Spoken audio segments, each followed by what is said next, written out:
is LA. Just, you haven't been watching this, have you? Mr. Dukey Flyswatter and The Haunted Garage! Haunted Garage is a full-on assault. If you took 80s slasher movies and put it in a blender with metal and punk rock, you're gonna get Haunted Garage. There's this real fervor at the time about shock rock, how bad it was for the kids. Oh, there you are. Setting my ass on fire. Yes. It was just a total crazy shit show with like the props and the nudity, and the audience loved getting gore on them. Haunted Garage not only chainsaw them, but would pull the guts out and spread them all over the place. The gag is, you're in the splash zone. We were a messy band. That was the raw stuff. I was like, this sounds like the best thing ever. We've evoked strong feelings in people.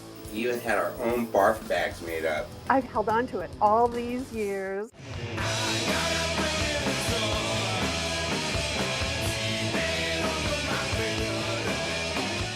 It exploded. There were lines around the block to see Haunted Garage. Just thinking about it, I get a chill. You gotta see this band. it's like going to a horror movie, except it's actually happening. They were horror punk. All you feel is ropes and twisted. They live the movie lifestyle. He's an icon of the underground exploitational genre. His catalog of horror films is incredible. Doesn't just write B movies. He wrote Cold Steel. Was it Sharon Stone? Who knew? He was LA's Peter Lorre. Legendary punk rock god of Hollywood. Dukey's on MTV. Holy shit. I think that the whole world should know about him. I think of him as a guy with commitment to his art. I think Dukey always kind of had a big-time vision with a kind of small-time execution. Historically, I see them following in this tradition of the most over-the-top bands. They're LA's version, and they are punk rock's version. He puts everything he's got into it. He made his whole life his art. That's Dukey. I mean, he wants to take it as far as he can take it. And they're doing it with a big dose of humor and a lot of slime. Slam, slam, slam, slam, slam! Wait a minute, you're gonna get this.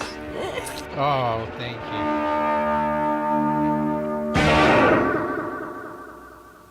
I get it. You're retro. I'm pretty retro too. I get it. You're retro.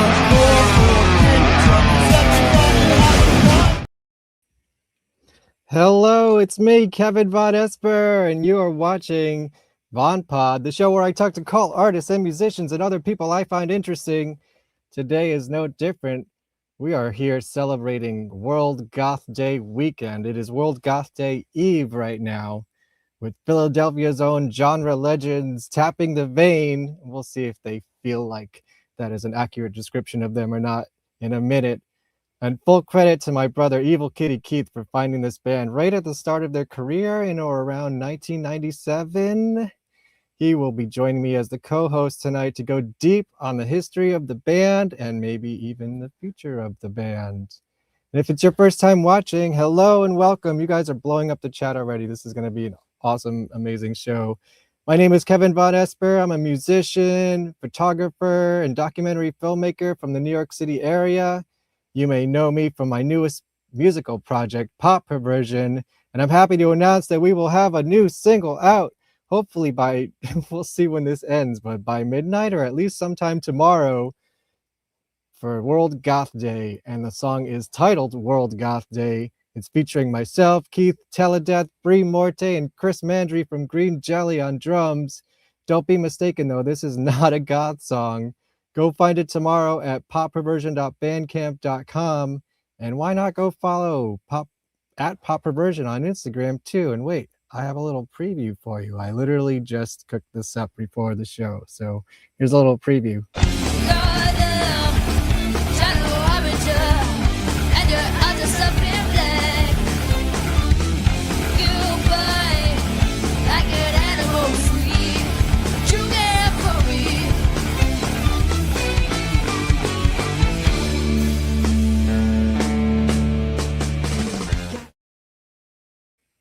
All right, you just saw the trailer for my documentary as well, The Life and Slimes of Dukey, Flyswatter, and Haunted Garage. Go follow at Dukey Doc for all the updates on that. And don't forget to like, share, subscribe, and comment below here on YouTube. And if you're watching live, join in on the conversation.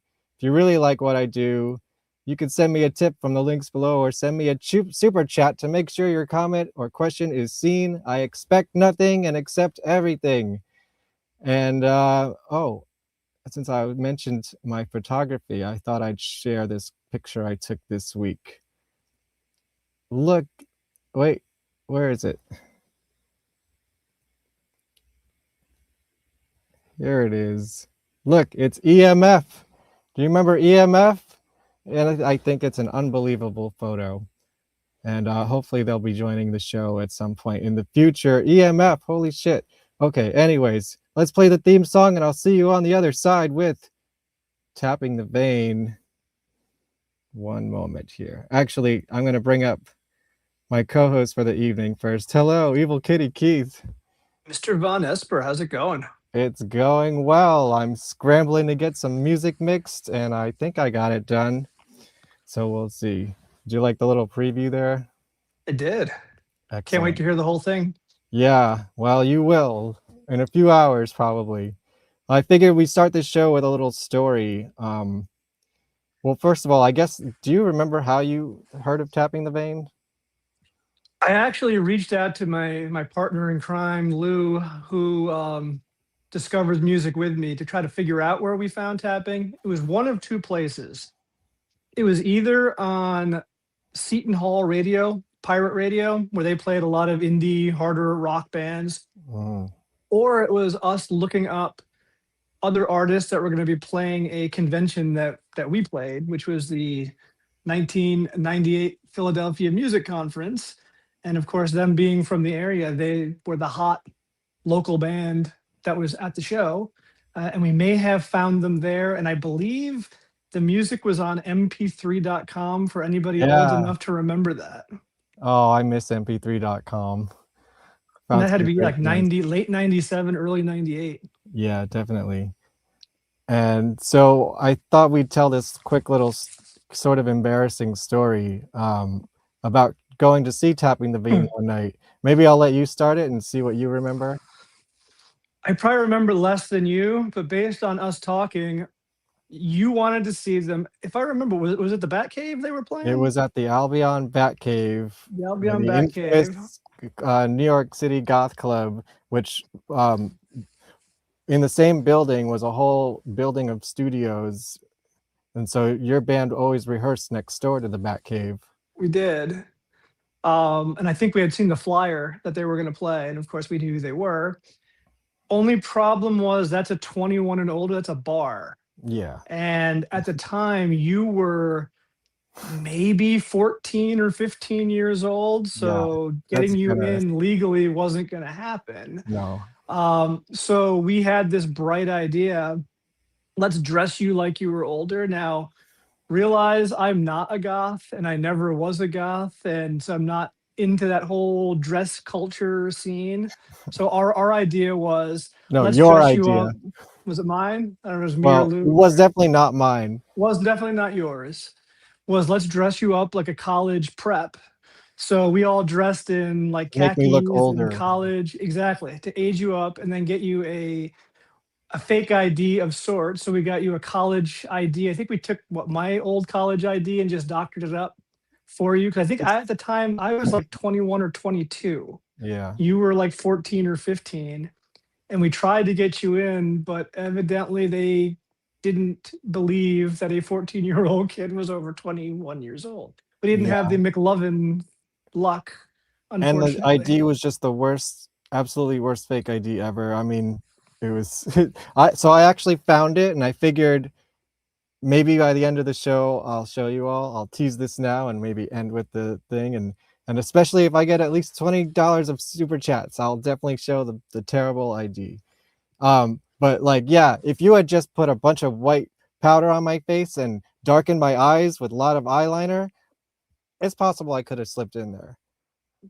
But the way I was dressed, we looked completely out of place. And we would have been if we were inside there. So we didn't get into that particular show, but Into that we've show. both gotten the pleasure of seeing them other times, though, which is Yes, and we will get to amazing. that during the show, which I think we should get the band in here. Get So them let's play the theme song, and I'll see you on the other side with Tapping the Vein. VonPod. Welcome to VonPod. I've got chicken heads and deli creeps, scary monsters and super creeps on VonPod. You're listening to VonPod. With aliens and scum dogs, I hope you're here to chat along to VonPod. You can watch and chat with us live.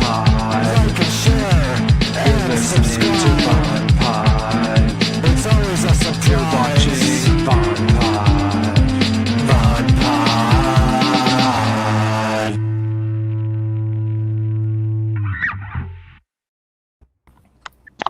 Hello, pretty much everyone who's ever been in Tapping the Vein, I think, is here tonight. I think -1. -1. Why? Who's minus? Lou. Wasn't Lou? Oh no, yeah, but we had Lou, we had Noel, we had. Oh, that's right. Oh, so there's a couple more that we're missing. Kevin Bishop. Yeah, sorry. Welcome to the Goth party, the World Goth Day Eve party. Thank you for being here. Hey, I gotta say something real quick. This guy, Yeah. Bonesaw Serenade, says any good story about a rock band starts with being somewhere you aren't supposed to. Yeah. Word. Well, I guess, yeah, let me start off by asking you if you guys remember that show. Do you remember playing the Albion Batcave in New York?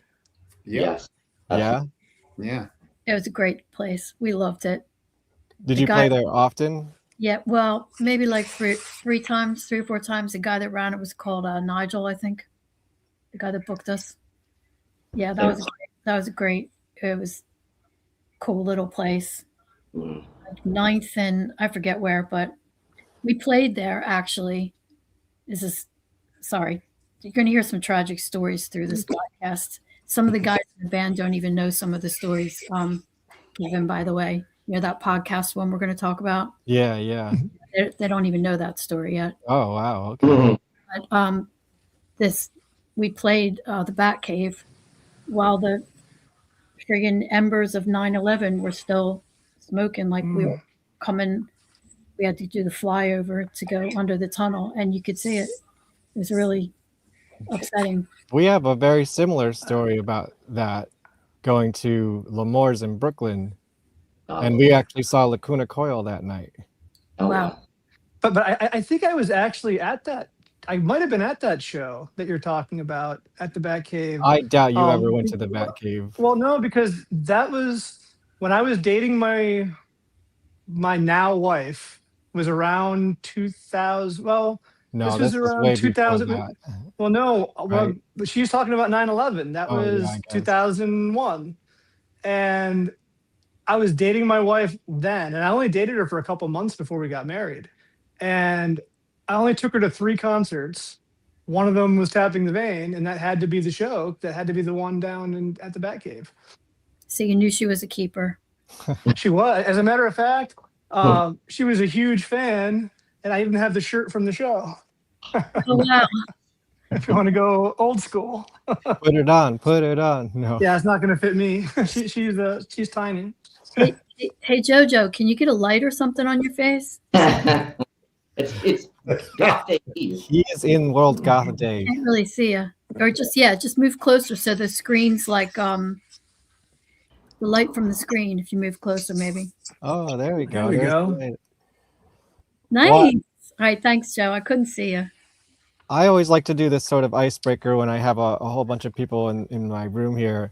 Let's go around the room. You can introduce yourself and what you do in the band, and tell me, what was your first band ever? What was it called, and what did it sound like? Are we going clockwise? Sure. So we have to start with Keith. I don't think. Do I count? No, he doesn't count. If you want to hear his answer, he could go last. All right. Okay. So, So we it's Heather, yeah. So the first band I was in was called the Slams. SLAMZ. I almost said Z. SLAMZ. And it was a punk rock band. But we did like normally your first band will be a cover band, but my first band was an original band. So it was really cool. We'd like did radio interviews, and some of the songs are really catchy. I still sing one of them to this day. Yeah, did you record anything? Well, like how old were you when this band was happening? Like 16. Okay. And yeah, we recorded. I still have them somewhere. A couple of songs, you know, three. Put it up on Bandcamp. Okay. So yeah, that's all. That's my answer. Nice. Joe? No. Buddy, Jojo, you're on mute. Or something. I think you just got to talk louder than all the rest of us.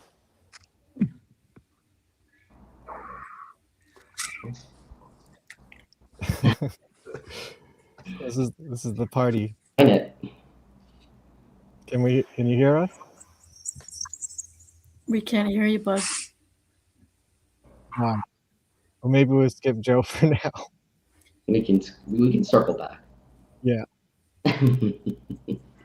All right, who's next? Joe, if you go to settings.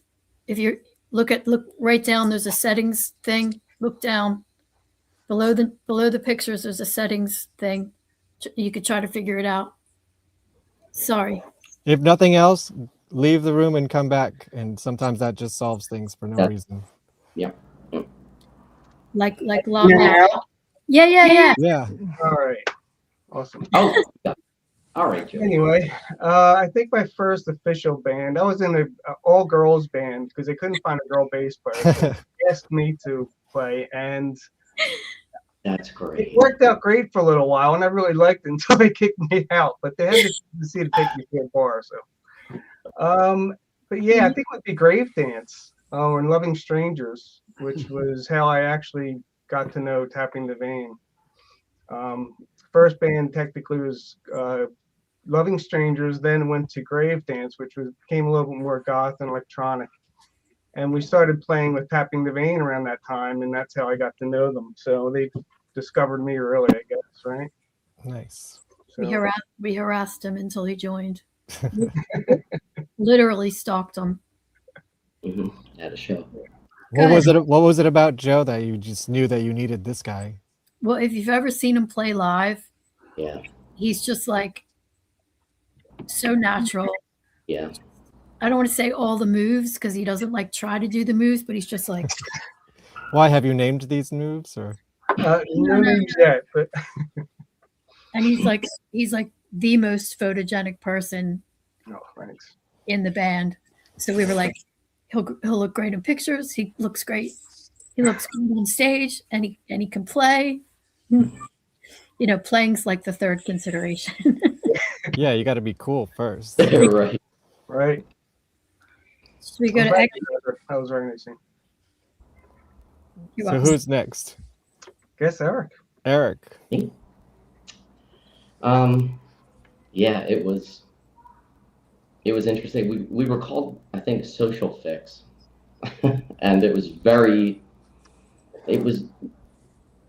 I mean, I guess you could call it sort of 80s hair metal, but it was very like shredder. You know, we had a very shredding guitar player, and we played a local show, and we booked it without a singer and played the entire thing instrumental. And yeah, and that was, I guess, around the time when I kind of thought, I don't know if I should join any more bands. You know, maybe just start one instead. But it was interesting. But at least I got to play out live a few times before all this. Nice. Steve? I'll be on mute. I'm Steve, and I don't know. There's so many bands. I don't even know where to start. I guess the first band was called Exciter, metal band. It's like a cover band, basically. First real serious band that did anything was called Sleepy Hollow. It's still around, actually, but not really active at the moment. But you guys are mentioning, I still do it. You guys were mentioning WSOU and L'Amour's, and that's where I was all the time. I grew up in North Jersey, so Oh, okay. I can definitely relate to what you're talking about with that. Nice. Did Tapping ever play at Lemore's? No. No. That's a great stage. I think we did. Yeah, we played there. You're right, Mark. We played once. Yeah. Do you remember who you played with? Wasn't that with Lacuna Coil? It was with Lacuna Coil. You're totally right. Yeah, I blanked there for a minute. Yeah. Maybe that's where Keith was. Keith, were we with Lacuna Coil when you were there? No, I wish. When we saw Lacuna Coil, they were playing with Graves from the Misfits. That's right. It was Michael Graves. I think he played was it like an acoustic set? No, or he had something? his band. It was his He had the band full Graves. band? It was him and Dr. Chud and 2 other dudes. Right. Okay. And I think Vasaria played. Does anyone know about Vasaria? I don't remember. No, he does Carnivore AD now. Oh, okay. Which is like they're like a Carnivore cover band. Okay. Yeah. I think they had like all these candles on stage. He was like super goth. He still is. All I right, used to have Mark. candelabras years ago when I was in my old band, and He took them from you. they looked great until you had to take them home and stick them in a small apartment. You know. Yeah. That's the Phantom of the Opera influence. Yeah, it's like half my furniture. Nice. All right, Mark. Yeah, so I guess I started really playing. My first band was all through like the beginning of high school, and these guys were all older than me. The band was called Boys Next Door, and they wanted to do a lot of Stones covers and stuff like that, which wasn't really my bag, but I didn't really have anybody else to jam with. And then towards the end of high school, we started writing our own music, and then that was the first time I actually ever went into a recording studio. And we did various gigs, but that was my first band. Then I've always had an attraction to the heavier music. I mean, my first influence was Kiss, and then I got into Van Halen and Judas Priest and Iron Maiden, those bands. But also like the radio friendly stuff too. So that was my beginning. Nice.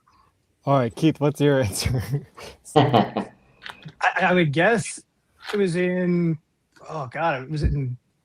right before junior high school or junior high school. Wow. We did a Total Stranger, which is the band I'm actually redoing now. And it was heavy guitar with synthesizer. So it was a lot of synthesizer and guitar. But it wasn't like 80s. That sounds like an 80s description. It wasn't really that 80s. I mean, it was like 80s synth with Van Halen 90s guitar. Yeah, like Van Halen guitar. Yeah. Yeah, that's about right. All right, mine was Project Mayhem. It was a high school punk band. Nice. Yeah. And what did you play? What's your instrument of choice? I primarily play bass, but I like to pride myself as a songwriter as well, crafting all of it. Very cool. So I guess let me ask a general question, and then I'll have Keith take over for a while, because he's got the deep dive stuff. So how did Tapping the Vein come together first? And did you was there an intention of being a certain kind of genre, or how did that work out for you? Eric, why don't you take the first part? I'll take the second part. I was interning after college. I was interning at a recording studio, and it was very much like the old school recording studio, like this pre-Pro Tools, when it was still like major labels and you were lucky to be there, kind of feeling and attitude, and I mean, I learned a lot, but I feel like I picked up more Chinese food for everyone than actually, Mike's drums. But this was around the time when it was also around the time when, and I did have extremely long hair, but it was that era of must have long hair, before they even knew if you could play, kind of thing. So I thought, you know what, let me just. And I was into a lot of things, heavy stuff, electronic stuff, and I could listen to like Slayer or Depeche Mode in the same day. So it was, that was the thing too, is I without others, I have a hard time directing myself in any one sort of thing, and so they booked this band, and it was, one, rock or metal band after another, and then all of a sudden they booked this band, and it had a really odd name. They were called 9 Ways to Sunday, and I was like, okay, this is interesting. And they were signed to Warner Brothers, and I start getting the cables and mics ready for a drum kit, and they're like, no, there's no drum kit. I'm like, what do you mean there's no drum kit? So this guy, kind of nerdy guy with glasses, brings in this huge rack, and it's all these samplers and sequencers and computer and all this stuff. And this is early sequencing. Like, it was almost like mostly hardware. He did have a PC, but it was like mostly hardware synth and hardware programming. And it blew my mind. And I thought, geez, maybe as a drummer, I could maybe actually write songs, like not playing. I played a little piano and I could play by ear, but, by no means could I write riffs. But I thought, all right, let me, start sampling and programming. And I think early on I had met Steve and Lou, who was originally in a band. And I think, they were also on board, and I was like, okay, this could be kind of interesting. And we had no idea kind of where it was going to go. And I feel like there wasn't really much of a direction, and to a point, we were almost had full songs written, because Steve is, really writes very melodically, writes in a way that's very easy to write over for a singer, I feel like. And so it kind of lent itself to just, full songs and arrangements. And I think until Heather, there really wasn't. I don't know that it sort of became a cohesive thing. It kind of could have gone anywhere. Like, we had a number of male singers prior, but I don't know that we were looking for anything, specific, and there wasn't this grand scheme. It was just sort of, hey, I can make noises and layers, synths and drum loops together, and I've got a song. So it helped me be creative instead of joining someone else's band, because that was just not it. It just was never interesting, and it made me almost more depressed than anything. So, and that's kind of how it started. And then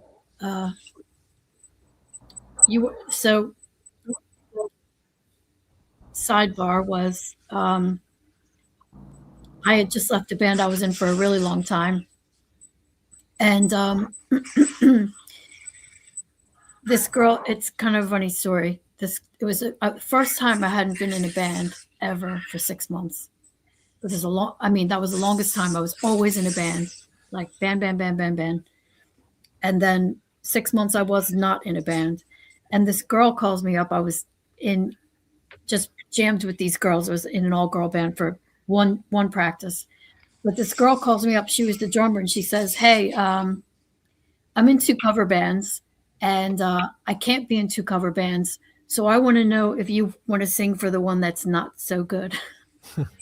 So I was like, okay, well, that's not really a good endorsement, but I wasn't doing anything, and I thought, man, I shouldn't go, but I went anyway.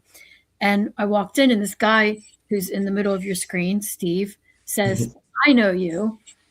And he says, you used to play with Sioux City, and I used to play with blah, blah, blah, Sleepy Hollow, right? And so afterwards, he said, yeah, look, this band's not very good. Here's the original stuff I'm working on. This is the kind of stuff I want to do. Let me know if you're interested. So I listened to it. Then they gave me some tracks without any lyrics on them. I think it was like 4 songs. So I just wrote the 4 songs and went down to the rehearsal. And Eric's parents, after a string of male vocalists coming through their basement, when I left, they were like, can she please join the band? But the guys, while we were playing, they had come up with this this rule that you're not allowed to respond when the singer finishes singing. Whether you like it or don't like it, you just have to be like, like nothing, not a word. So they were saying stuff like, "Oh, did you see the Phillies game?" And I'm like, "I just freaking sang this song, like my guts out. These lyrics you never heard before, this melody line you never heard before. You're not even going to say anything." So they didn't say a word, and I just could not wait to get out of there. So I was like, "All right, thanks, bye," and I left. And then Steve called me, luckily, because I was like, "What the hell just happened?" I mean, you don't have to like me, but you could at least be polite and say, "Thank you very much for coming," that kind of thing. And so he called me. He's like, "Explained this secret rule to me," and he was like, "We really liked you. Do you want to join?" So that's how it came about. What was the second the particular genre? Well, we were actually playing in a sports bar because we just I had played out quite a bit, so I was like, as have had some of the other guys. It's like, guys, we have got to get out of this basement. So we met up late 1995, and we had our first gig January 1996, and it was in a sports bar in Northeast Philly, and we just played our 9 songs or whatever we had. And the guy that was the sound guy that night was a guy called DJ Frank.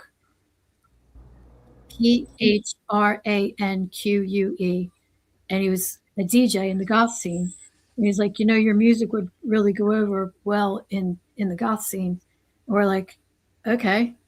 So he started spinning us, and that's how it happened. So we didn't set out to be dark. We were just dark. Yeah, I always wondered that because I know we're celebrating World Goth Day Eve today, but I feel like you guys kind of just ended up in that kind of spot. Like you didn't necessarily intend to be goth, but you kind of got embraced by the community. Is that kind of closer to the truth? Exactly. Nice. Because I think, it was definitely more organic, and I would say more genuine. I mean, from my perspective, that we weren't trying to do something. It's just how it worked out. Like the lyrics are pretty dark, and the music was dark and moody and danceable, and yeah. Nice. We appreciate. Oh yeah, I don't know. Hey, tapping the vein. Are you guys looking at the comments? Do you have like the comments bar up? Well, I was gonna go through some comments after we finish the story. I'm just saying, DJ Frank's on there. No kidding. Oh, really? He just He just came on and said, "I loved doing sound that day." Also, I want now. Also, I made a mistake. Bonesaw Serenade. I said, that guy. I shouldn't have assumed it was a guy. It's not a guy. Sorry, Bonesaw Serenade. Oh yeah. Well, look, we got someone from Brazil here. How cool is that? That is awesome. Dark Harvest Festival. Is that? Yes. I don't know what that means, but something that you played. I think we did a couple of those. Nice. Let's see. You played the Dracula's Ball? I imagine you did. Several times. Yeah. And since you mentioned it. Oh, we're going to do that now? We don't have to, but you just said it. Oh, let's sure. Let's see. I got a slide for this one. You want to lead into it? Yeah, sure. So 3 days ago. We're going to answer a lot of questions right now. Okay. Three days ago, I got a call from Patrick Rogers from Dancing Ferret. He put on all the shows. I'm sure you know this. Back in the day and now. So he's been 30 years doing it, and he has supported us like endlessly in our time as Tapping the Vein. So he called me 3 days ago. He's like, "Have you done any shows this year? And are you doing any shows this year?" I said, "No and no." He said, "Okay, you want to do one on the 31st of October?" And I said, "I will let you know in 30 seconds. I wrote to Eric because he's the most important with logistically. He's in Scottsdale, Arizona now. And I wrote him back and said, yep, we'll do it. So it's with the Lords of Acid at the Underground Arts. There's your slide. October 31st. Ta-da. Presented by Dancing Ferret. Yeah, I've seen Lords of Acid a couple times in recent years. You know, their new singer came from the band. Butcher. Oh Yeah, man, starts with a B. Butcher Babies, That's it. who we saw with Guar a couple We did. years ago. Yeah, now she's the singer of Lords of Acid. She's also married to Charlie Benante from Anthrax. Oh, Oh, wow. really? Yeah. Wow, that's a fun fact. And of course, this is kind of sidebar relevant. Praga Khan, the leader of Lords of Acid, co-wrote the Mortal Kombat theme song, and you know that movie's coming out this week or whatever. So I saw that in their I credits. saw him play that live once. He even just said all the names of the characters. He's like Liu Kang, Scorpion. It was so funny. It was so cool. You're gonna have so much fun. And I guess let me ask you this: what are you all gonna dress as? Do you have your costumes ready? Is it gonna be a theme? I don't. I don't. Sometimes there's too much pressure. Like, okay, you got to do Yeah. and you got to find it. And you got to find a costume because your gig costume is gonna. I mean, your gig outfit's gonna be sort of a costume anyway. Sometimes. Right. Anyone else got a costume? Any theme Nope. ideas? You can think about it. I'll probably just wear my normal black costume that I wear. Black is always good. You guys should all wear white. No, right? Yeah, I'm bad with colors. Well, when we played with Sisters of Mercy, You can't see them because of all the smoke, anyways. yeah, but at the time he was really staunchly against appearing too goth. I remember Andrew Eldridge. Yeah, I don't want to like tell stories out of school, but he was definitely because I believe that some of the submissions were rejected as too goth for the openers. So that's how we got that gig. But I remember he wore a canary yellow, like not smoking jacket, but like a double-breasted blazer. Wow. Canary yellow, but again, it was so smoky. It was Yeah. The one time I saw them, it was so much smoke I couldn't even see that there was a band on stage. Wow. Only Andrew Eldridge could get away with that. Yep. Yeah, for sure. Yeah, he's okay. He'll be okay. All right, Keith, you want to take it away for a while? Yeah, What you let's got? do this. So I have questions for each of you individually as well as the band as a whole. So I'll just start going around, and I'll ask each of you some questions that are specific to you. So I'll start at the top. So Heather, and if I get any of this wrong, by the way, correct me, because it's a lot of this research is internet, and the internet can be 50-50 sometimes. So we'll see how accurate we have it here. Keith, yes, I will correct you. I expect it. So Heather, you've said that every lyric is a true story about yourself or someone close to you. Has anyone in those stories actually ever heard the song written about them? And if so, what happened between you after that? Okay, well now that's an interesting take because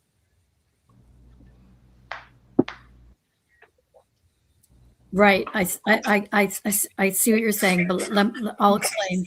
So when I say I wrote them about someone, I wrote them for someone. Like I just saw a friend recently, and two of the songs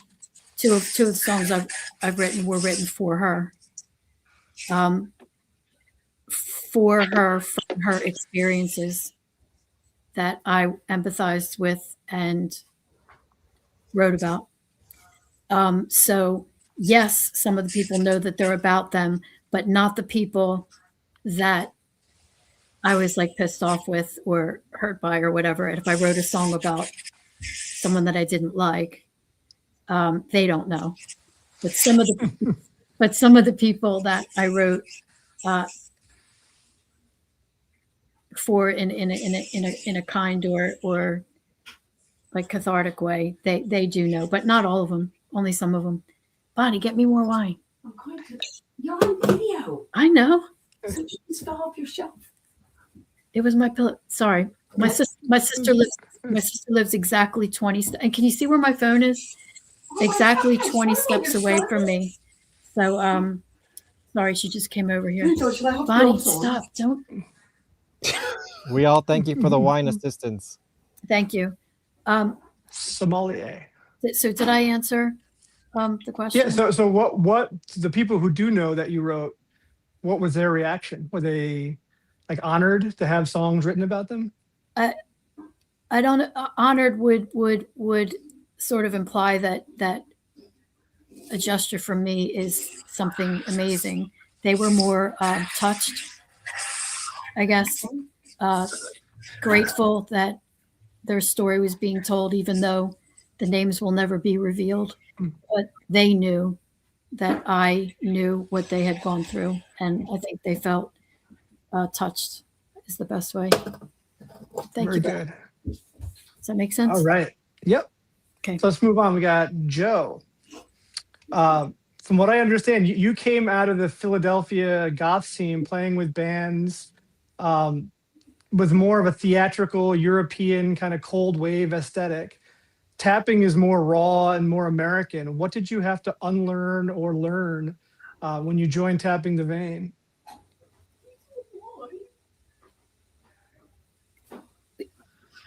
Joe, we can't hear you again. You got to unmute yourself. Sorry. So my original like interest in music when I was younger was Black Sabbath. It was one of my favorite bands, and Judas Priest and stuff. So I've always had that kind of metal in me. You know, I was a big Geezer Butler fan and stuff. So when I got into doing goth, it was more out of the influence I got from The Cure. I started getting into after doing metal. And then, so when I was doing like the goth stuff, it was more Simon Gallup like, because he's really kind of the guy I just love. So when I got into tapping, it was going back to my metal roots in a way, but blending it with the goth influence I had. So it's kind of so I didn't have to really learn anything new. I just kind of felt like I had more freedom to just get into the rhythm and jamming, heavier too, which is always fun. Of course, that's more my preference. So I'm happy that you chose that path. Yeah, I used to do a lot more like arpeggiated bass notes, and Tapping the Vein gave me the kind of the open door to do more of like chugging and stuff which I've never done before, you know, and that's a blast. Very good. Simon's got some energy to that guy. He Yeah. keeps the energy up in that band. He's amazing. And I think when he can't play, doesn't his son sub in for him? Who's that? Simon Gallup. Yeah, I don't know exactly. I haven't really kept up with that, but I did hear in the past there was something similar to that. Yeah. I hope Simon's okay. He seems to be okay so far. But he's amazing. I think the pinnacle of my career was when we opened up for at the Zillow Fest in Germany, Frankfurt, Germany. Tapping the Vein did for the Cure's festival, and my bass amp was right next to Simon Gallup's. So that was about as close as I've ever gotten to the guy, which is pretty cool. Okay, that's a good segue. Here's a question for everyone. So you were talking about playing in Germany. So having had the opportunity to have played overseas, how would you describe the difference between playing in audiences overseas versus the United States? Can I take this one? You can take it. They are extremely appreciative. They are very appreciative. They enjoy and they nurture their music. They love it, and that was the general feeling I got when I was there. I would agree. They would take a lot of pride, even the venues, the sound systems. It was a lot different from what I was used to, or from, I guess, what we were used to here. It just the time and effort that goes into everything. It just, yeah. In Europe, and I'm only saying this because I lived in England for 21 years. Not so much England, because England's a lot like America, where radio is somewhat controlled, the playlists. But elsewhere in Europe, I mean, the people want, the people get. So you want to hear it, they play it for you. So you have a lot more musical choices in Europe, I would say, than in America, as far as mainstream radio and what you actually are given access to. So did you get a lot more radio play in Europe than you did here in the States? Oh, I don't know. Probably not. But I just meant when you were asking about the audiences, they take their music very seriously. And like Mark said, they really appreciate music. That's interesting. Here's a quick one. Go. Did you guys play Webster Hall in the late 90s in New York? Yeah. It wasn't the late 90s. It would have been 2003. I've seen some of the best bands in the world in that room. Unfortunately, not you, but... It was 2003 with Opeth and Paradise Lost. Oh, wow. I sometimes play a mental game to myself to just try to remember all the amazing bands I've seen at Webster Hall. I mean, it's like Nine Inch Nails, Guns N' Roses, Smashing Pumpkins, like Garbage. It's like go down the line. If they play a small show in New York at Webster Hall, like I was there. It's a super cool venue. Yeah.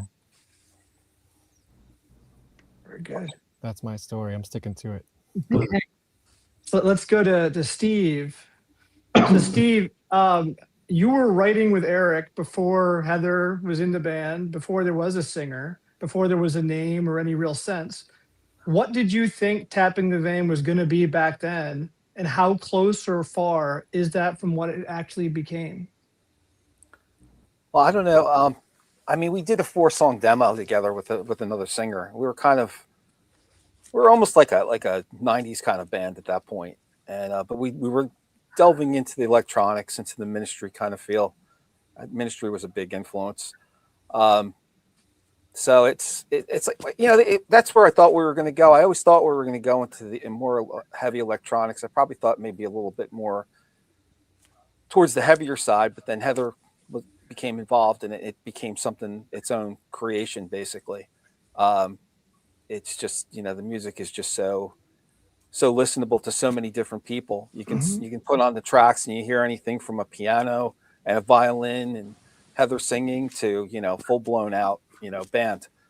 And that's what I liked about Tapping the Vein. You don't get to do that with a lot of bands, explore different, you know, music styles and throw a lot more into it. Never expected really to be part of the goth scene, really, but was very happy to. I'm a huge Typo Negative fan and a lot of the goth bands, and I know Typo Negative is not really goth, but that's kind of what really got me into the goth kind of side. And then I started checking out other bands like 69 Eyes and, you know, all the bands related to them, and Sisters of Mercy. So, and then we finally got to play with 69 Eyes once. Oh, that's cool. Yeah, on their tour bus. That's even cooler. Yeah. Pretty but fun. Yeah, that Sisters of Mercy gig was awesome because I was a fan, definitely a fan of them. The only thing, it would have been nice to play with Ministry, but oh well. Well, Heather, Anyway. would you be down for some heavier Ministry kind of stuff in the future? Definitely. Well, sorry, is name dropping allowed? Yeah, Sure. Absolutely. All right. So when we were doing the Another Day Down album, the producer that worked on it for us, Neil Kernan, came to our friends. Our friends were in a band called Torsion, and George and Catherine had a studio in their house, so they were really generous and kind and put people up and let us use their studio. And I got strep throat when it came to my turn, and I couldn't sing. I sang one song, which we kept, but then I had to go later to Texas to a place called Sonic Ranch. Now, if you know Ministry, you know that that's their like house place, their house studio. And so I was there for a week with Al and Raven, who rest in peace. And so I forget what your question was, but that was my name drop when you said Ministry. Yeah, totally. What was the question? I was just saying if you would be down to do some heavier Ministry, more aggressive, like tapping the veins. Yeah, well, actually, when I wrote Butterfly, Eric had just seen me to see Ministry. Nice. And that was really influenced by seeing that show, because he was all he's like, na, na, na, na, na. So I'm like, come see the blood that's in my bed. Wow. Wow, that's a nice little tidbit. It is. I only saw Ministry once, and it was like in the daytime, so I didn't feel like I got the full Ministry experience. Like, gotta go see their last tour. He was super nice. Super nice. Nice. So wait, so Mark, okay, do some quick chat questions. Did you ever play with the Kidney Thieves? Eric. I don't think we did. No, sorry. I was just going to say Eric loves Kidney Thieves. He was like saying to me, "Oh, I love Kidney Thieves," sending me all these links. But we never did play with them. Yeah, they're definitely stylistically similar, I guess. Hi, you Allie. saw them with the Jenna Torturers. Wow. I remember Allie. Incredible. Yeah, well, the Jenna Torturers are still around, guys. There's still time. You Yeah, can it was do such it. a shock. I remember. I have a bunch of friends in that band. I think we got offered a tour with them right after that show, but I think I was scared. Well, yeah, they are kind of scary. They're intense. You ever go to the castle? Not in Tampa? not in a bad, Ybor. not in a negative way, but just I was Right. just, I was like, Oh, she's a doll. Oh no! Yes. Off stage, they're great and totally chill. Just on stage, they're of course their performance is very intense. Yeah, but off stage, they're great. They're a great hang. Yeah, Butterfly for sure. That's the song. Do we want to talk about the butterfly thing? Since we're talking about Butterfly. sure. What do you? Well, you were telling me about this story that you said the band doesn't even know about, right? What the butter? Oh God, yeah. Okay. Yeah. You meant what? I didn't listen to the podcast No, yet, no. but tell me about it. So okay, sorry. I thought your question was, what is the song Butterfly about? Well, we could talk No. about that too. We do that too.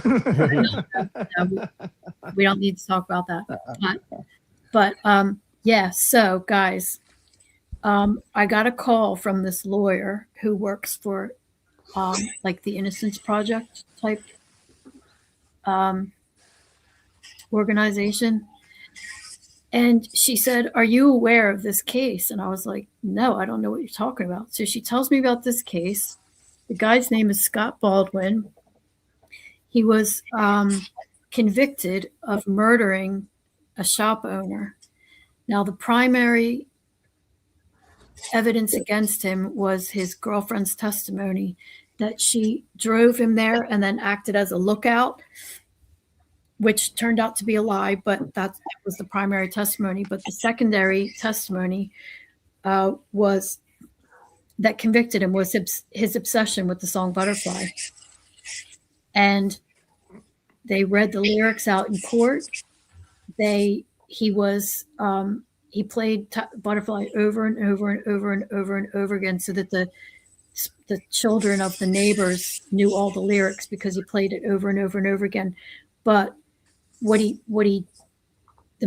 of the mistakes I think that he made when what the lawyer said to me was that he was telling people like a waitress down the road that he was actually in Tapping the Vein as a bass player, and that he had co-written that song. So it made it much more worse for him because the prosecuting attorney was saying, look, this song's all about the guilt that you feel because you killed this guy.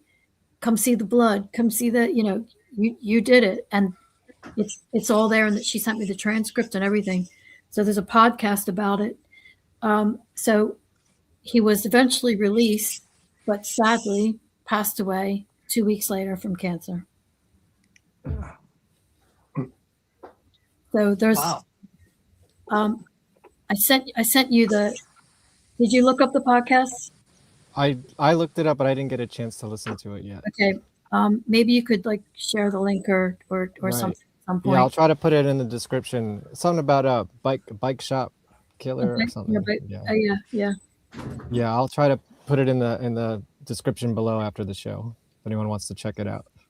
But she was asking me, was he ever in the band? And I'm like, no, he wasn't. She said, did you know him? I'm like, no, I didn't. But what a terrible story. That's horrible.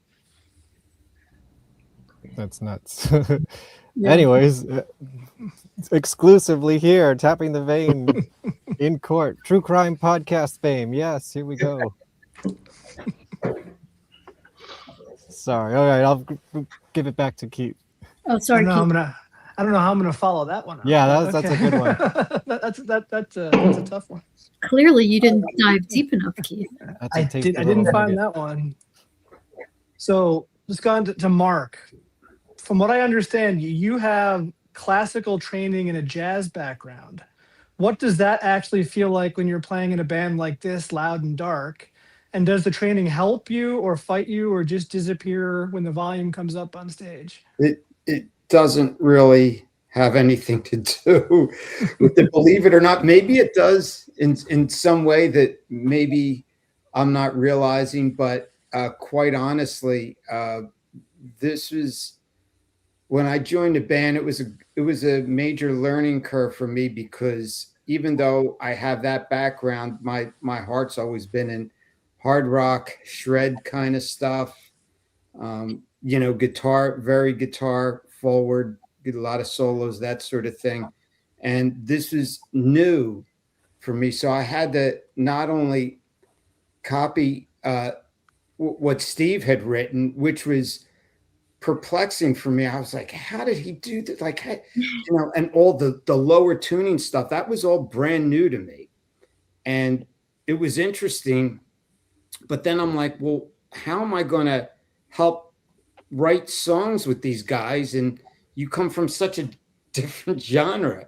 So I don't know. I mean, we would, like Hurricane, wasn't that a song you co-wrote, Heather, with somebody? You had these cowboy chords, and I have no idea how we were able to change things around. But I guess it's mostly everything I've done to help the band was all from a total creative. I didn't use any kind of scholastic ability to write anything. I maybe used it to analyze some things to say, well, does this? You definitely did that, which was kind of helped me a lot in my writing because you could figure out all the technical stuff, and I would just kind of mumble around and figure something. And you're like, is that a G minor seventh with a flat ninth? And I'm like, I don't know. Yeah, that's right. Because we would say, well, why don't you play this note because that works with this, and this makes this actually a jazz chord, but nobody's going to know that that's what it is.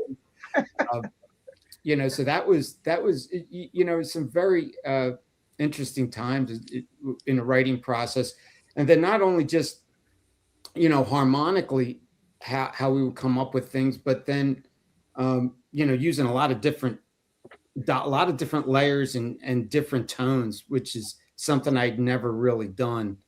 And that one of those interesting sounds came from a very old, like just it's worthless now, but at the time it was like $1,000 thing called a Boss GT5, and I had this one tone that I shaped for that guitar sound for the beginning of Beautiful.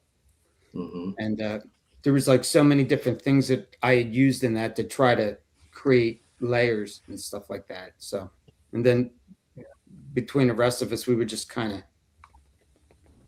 feed off of each other. So not to give you that long. No, that's good. This is a long form. Yeah. Can I just jump in on that hurricane thing? Two things. One, it wasn't co-written. It was we had a friend called Brian Donahue. Brian, that's right. And he had a song. Called Hurricane, and something from his song inspired me to write Hurricane. But I think I used a phrase of his or a couple of lyrics the phraseology was similar to his or exactly his. I can't remember. So I told him about it and put his name on the credits for that reason. And then Mark's jazz background. So I write on the keyboard, and I took piano lessons for 4 years, but I never practiced, and I can't read music, so I cannot play. But so I would like put my fingers somewhere on the keyboard, and then I'd have to like write it down because I didn't know what it was. And I would take a song to Mark and say, "Hey, Mark, listen to this. It's this, and then it's that." And he would go, Hev, that's a G7 minor 20. And I'd be like, inverted. And I'm like, oh, okay. Come on, I wasn't. You knew what it was, and I didn't. So, hey, there he is. Brian's here too. Yeah. Hello, Brian. Oh, he just said exactly what I said. Oh, Brian. Hey, Brian. Hey, buddy. How's your son? How cool is that?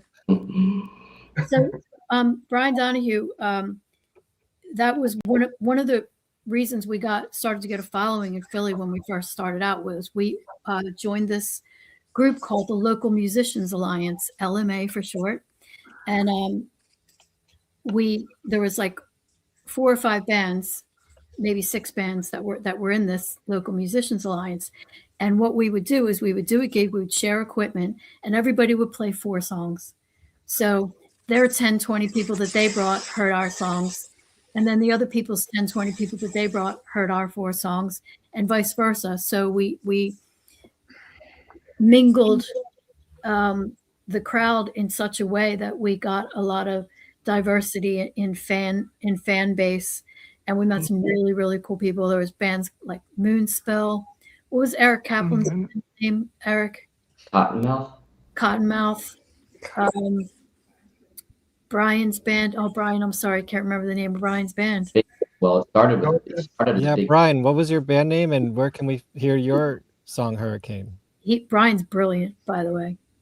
And breaking down from breaking in. Oh, yeah. Okay. Yeah, I stole that. Well, I stole it and said I stole it. And he's collecting that royalty check every time, right? Oh boy. He says Glory H.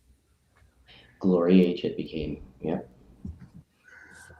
Yeah, I guess what was the scene like when you entered, when you started playing around in Philly and I guess the tri-state area?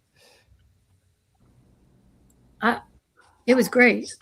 One month we played 13 shows, and it was a February. 13 shows in 1 month, just in the New York, Delaware, New Jersey, Pennsylvania. There was a lot of clubs, and everybody was open to seeing original bands. And if you were good or decent, at least like listenable, people would come up to you, they buy a CD, get on the mailing list, like you said, Keith, MP3.com. People could get, the only reason we had the money to finish the damage was from MP3, because MP3 would give you like $1 anytime, just $1 anytime somebody played your music, and that's how we paid for that album.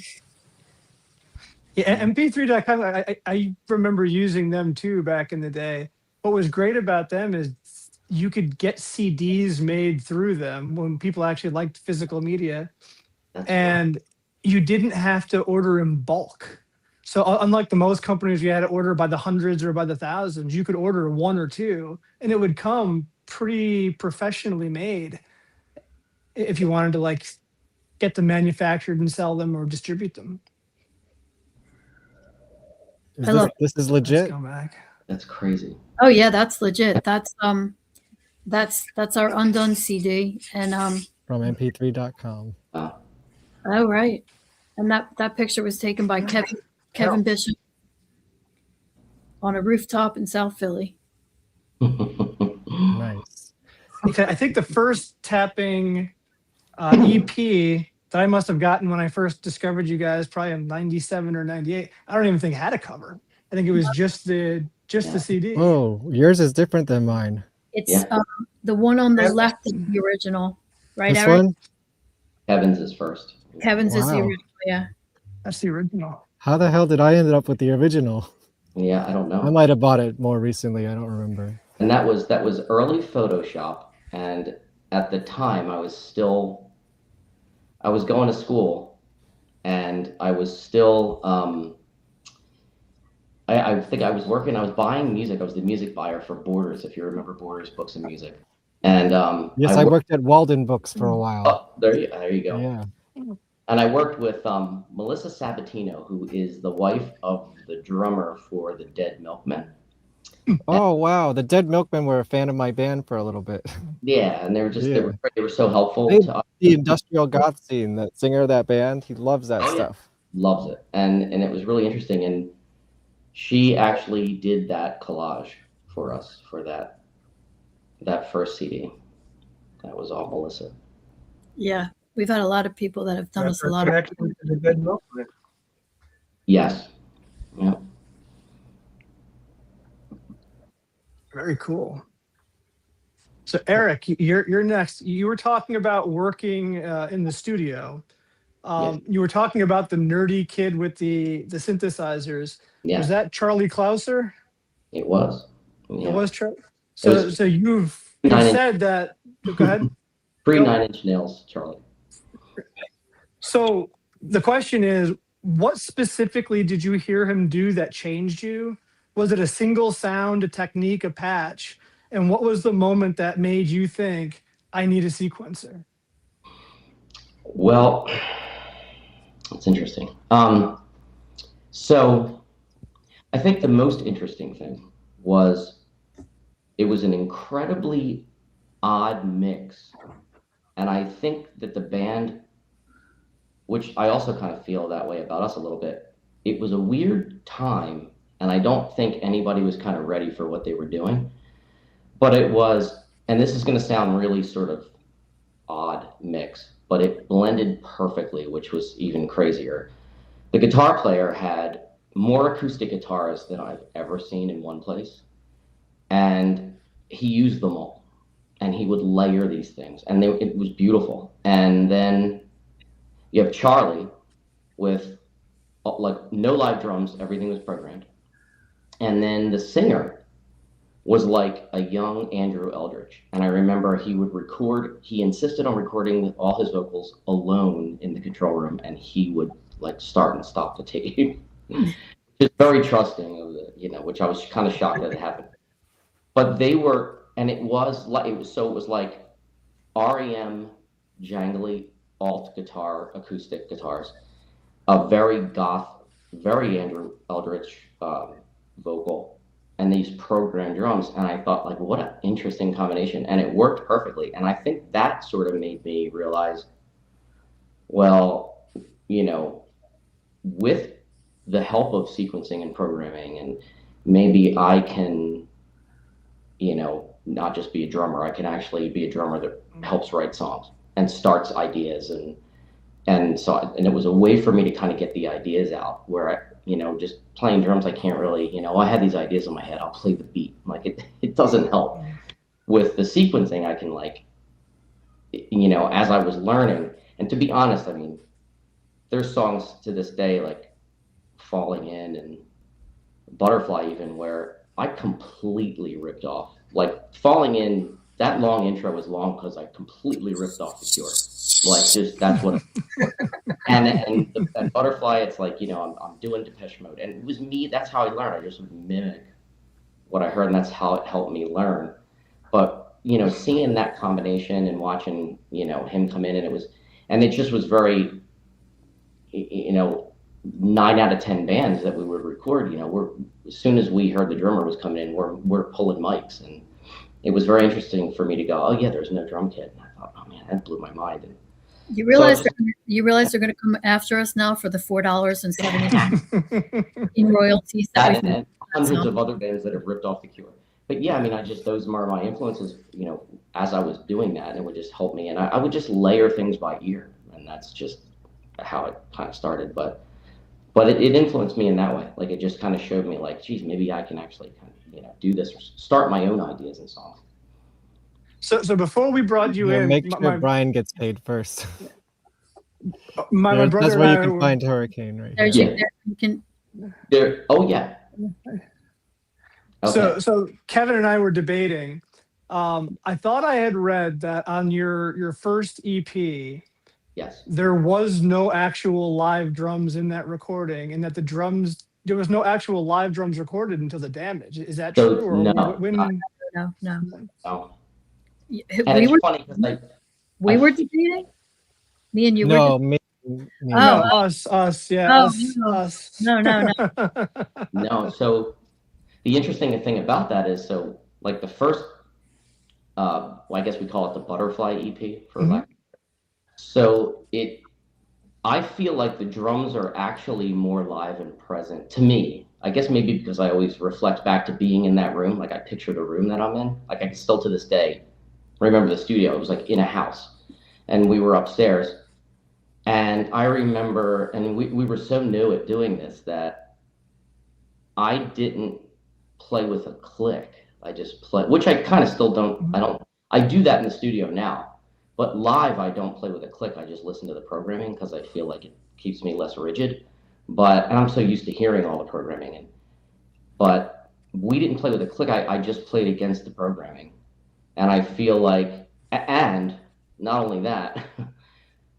The Damage was slightly more percussively sterile in a way because we did, you know, it's the age of Pro Tools at that point. So I would tighten things up. Like I would get in there, but like we would get in there like microscopically and start and move things around, which I don't kind of, you know, I prefer maybe not doing that because I like to play with feel against that stuff. That's the idea, is I enjoy playing against the loop and I use the feel of the loop or the program.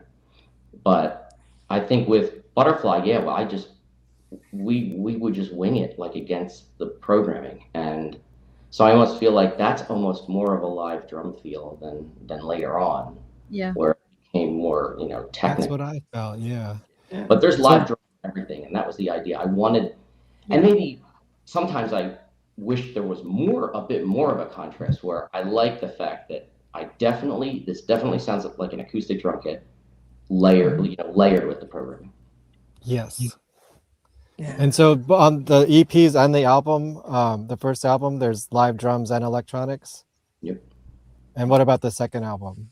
Well, no, there's no. There's no like electronic drums. There's just like loops and samples. But the playing over loops. Actual drums are all acoustic on all the albums. Oh, okay. Yep.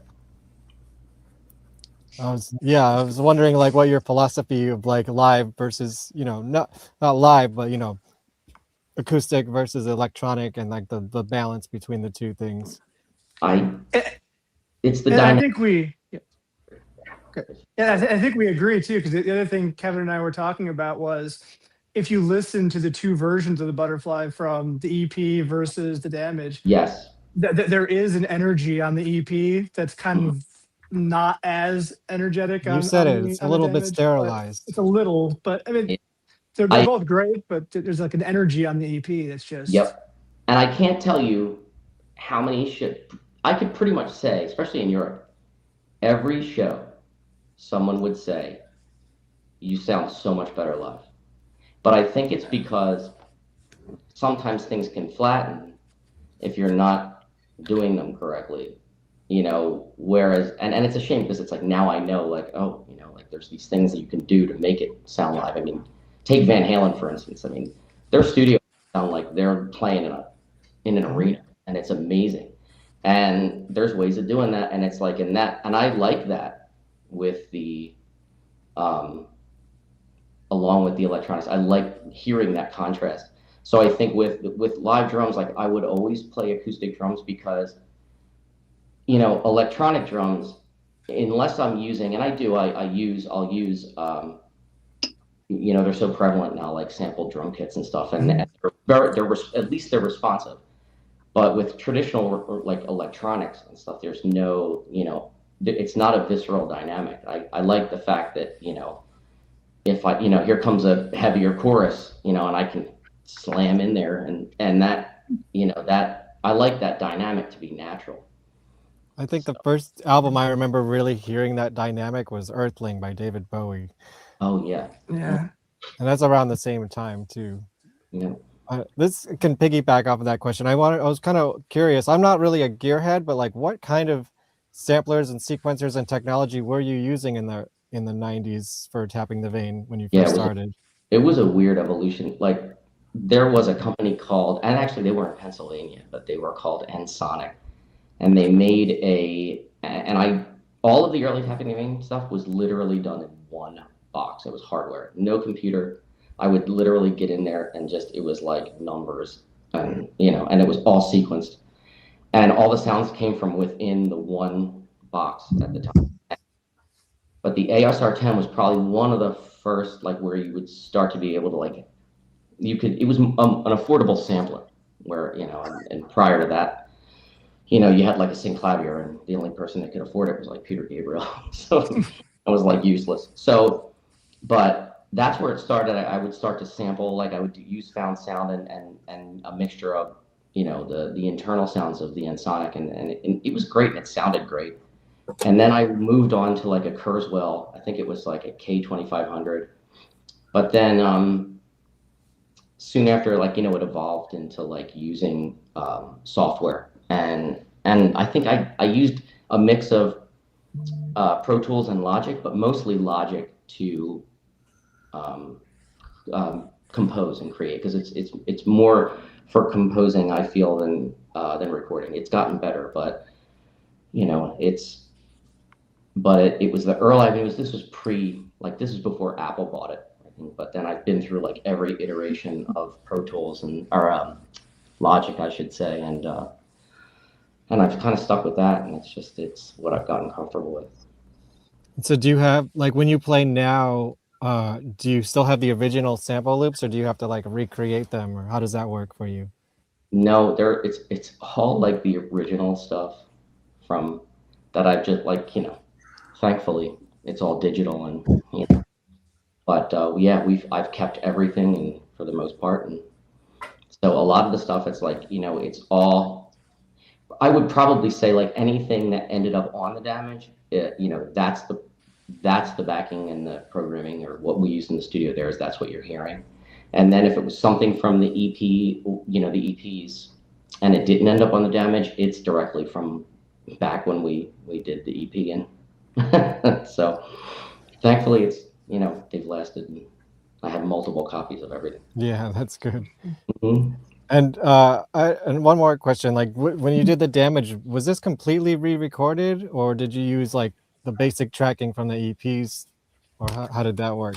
I want to say that there is stuff from the original. I think some drums and some of the programming, and then we did add and embellish some things, or make changes, and then Heather re-recorded the whole thing, from what I remember.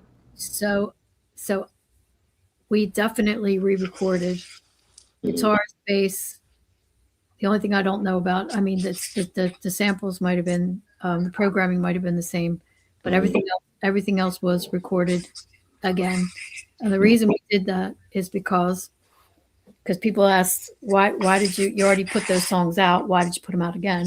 Because it was the first time we had a record label, and I thought, I don't know if anybody else thought it, but I thought this might be the only opportunity to get the type of distribution you can get. Back then, you needed distribution. So this might be the only opportunity we get to get that kind of distribution. So I wanted to put popular songs from those other EPs onto the album so that people could hear it. Sure, Was there yeah, any- because Sorry. with the album, you're gonna reach an audience that probably didn't know the EPs existed. So it's probably their first time hearing some of those songs. That's it. And what about the there's like 2 or 3 songs that didn't make the album. Was there like a reason that you cut them? No, just we already had other new songs, so we could only choose so many songs. Because isn't it like an 11 rule or something, where you're allowed to have 11, or you have to have at least 11. So some made it, some didn't, and it was just, I don't know. We would have had a conversation about it, probably personal preference, audience, fan. Not I hate the word fan, but people that like the band, their opinions. And I have one more question regarding the record label business. Why did you not have any music videos? Was that not part of any of your deals? No. And we're idiots because we should have, and we could have. We didn't. It's kind of embarrassing because there's a lot of our music up on YouTube, but it's just some kind person has put the music up with just a picture of the CD, and some of them have tens of thousands of views, but they're just there to hear it, unless they like looking at one picture for 3.5 minutes. Thanks for coming, Anna. I know she's gonna drop off here. Oh my God. France. Bye, Anna. Thank you. Anna. Yeah, you can watch the rest of it when you wake up tomorrow. So here's something for all of you. So Heather, I saw you do an interview maybe about 9 months ago, and you had talked about new music. And I know I think you guys had released one song since then. So is there new music in the works? So we haven't released anything new, but we're working on. You put out Running, right? No. No. I thought there was a new recording of an old song. I redid. Crushing. Yeah. Crushing. That was he just did a remix Oh, okay. of an older song. One of the ones that didn't make it onto the damage. Gotcha. But yeah, we've been throwing ideas around, and there was a little bit of a wrench thrown in the process because right when we were all supposed to start meeting up, I had to go to Thailand for 2.5 months for a family emergency.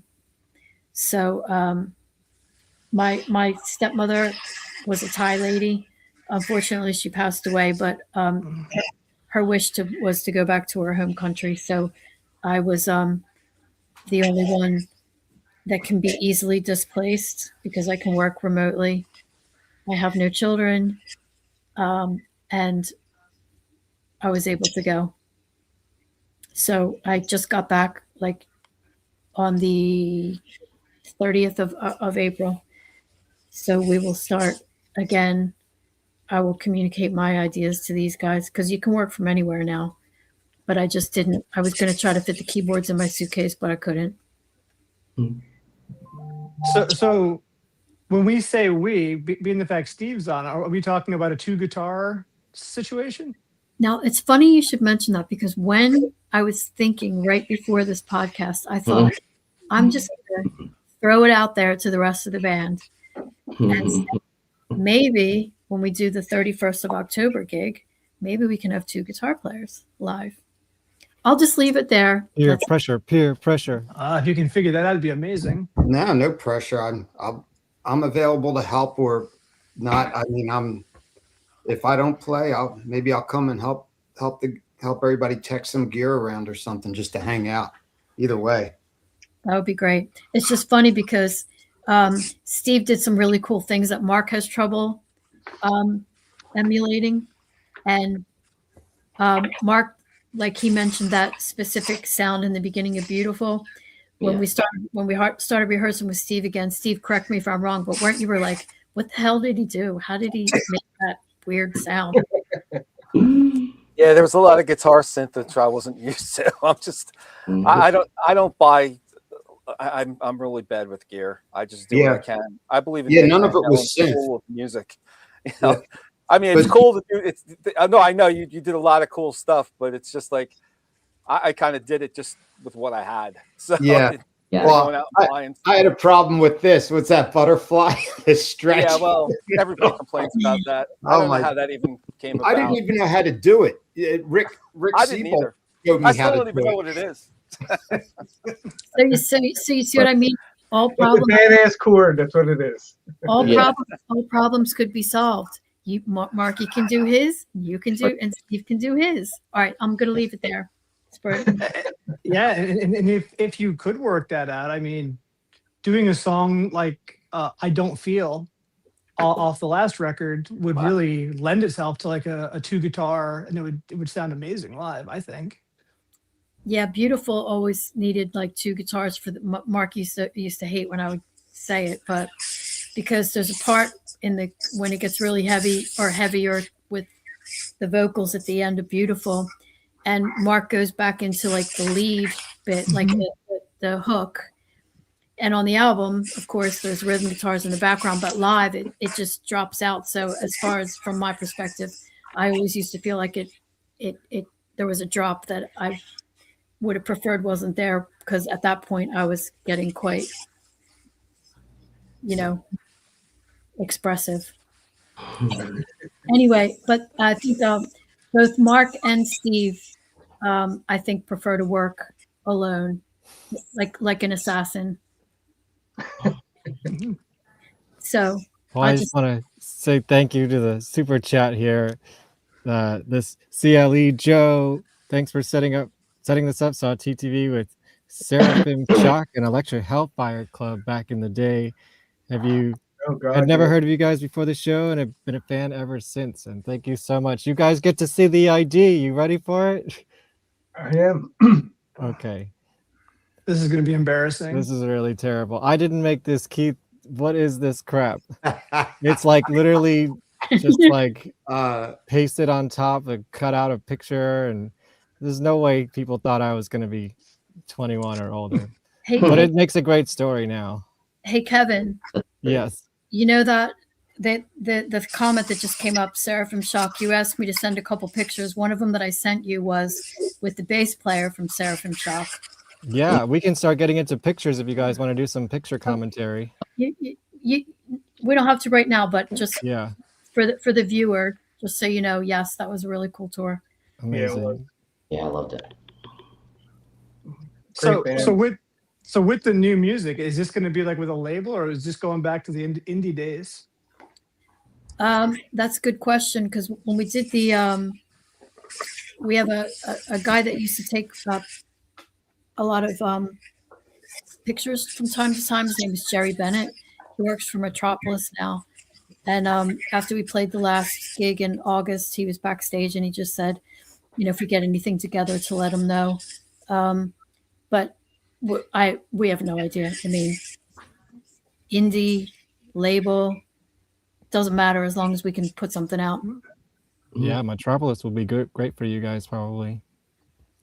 They're still local, right? I'm not sure where they're located, but I do know some people who work for them. Yeah, I think there's definitely local. They were, well, they must be if Jerry's there. Yeah. Nice. When people want a live album. Oh, that would be great. I think not only a live album, Kevin, you should go film the show multicam and let's do a live concert video. Yeah, well, unfortunately, I'm booked for Halloween already. Sorry, but maybe another gig. Oh, can I just tell a funny story Please about do.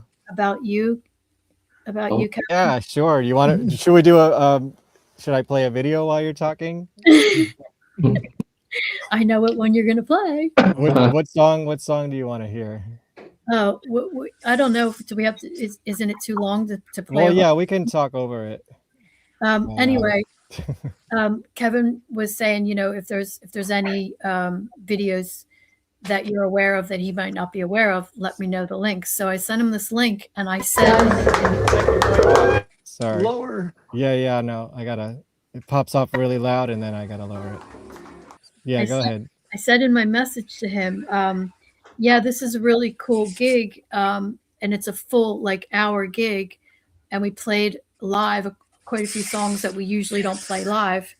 I said, unfortunately, the guy that was filming it was positioned himself right in front of the guitar amp, so you can't really hear their vocals. And he wrote me back, and he's like, yeah, that was me.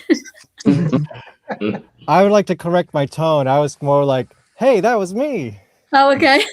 Because just to preface for the audience and for you, I'm much more of a professional now. Back then I was a 19 or 20-year-old with a camera, and I liked to document things, but I wasn't very good at it. But I did have this whole gig on tape from Connections in New Jersey. Yeah. Wait, was that at the Saint? No, Yeah. at Connections. Connections, yeah. I think we even did Sugar Falls at that gig. Do you usually not play that song? Never. Oh, I have that one. I think you want to see that one.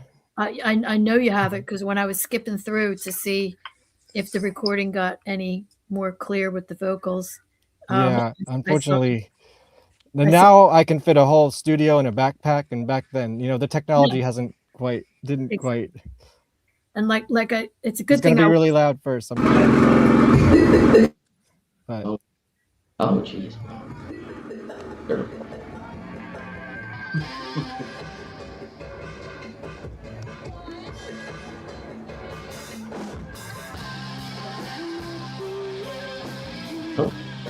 there's a lot of night vision in it.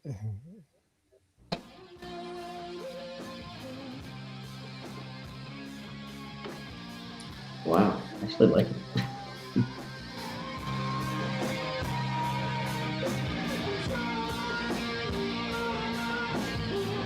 But yes, I did film you guys 20-something years ago.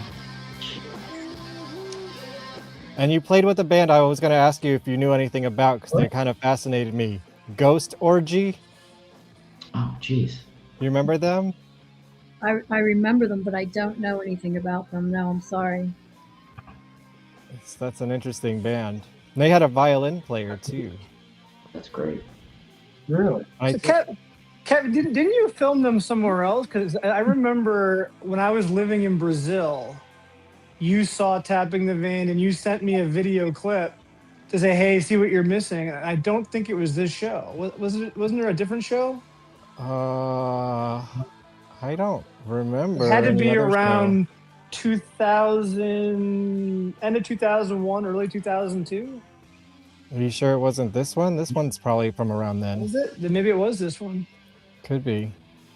I know we did see Tapping one other time. I didn't record it. It was at the Cove in New Jersey. You guys remember the Cove? Yes, I do. It became a bridal shop. Is that the place that had did that have a pole in the middle, right in the middle of the stage, or is that a different venue? I think it may have. I don't know, Joe, but I was thinking about that venue. Was that the one in Trenton? Yeah, it's in Roselle, New Jersey. Okay. Oh, you're thinking of We played on the second floor. Trenton. I don't know about Trenton. I remember Trenton, but I don't think that was the Cove. We only played there once. The Cove was in Roselle, New Jersey, I believe. But anyways, yeah, this whole thing's up on YouTube.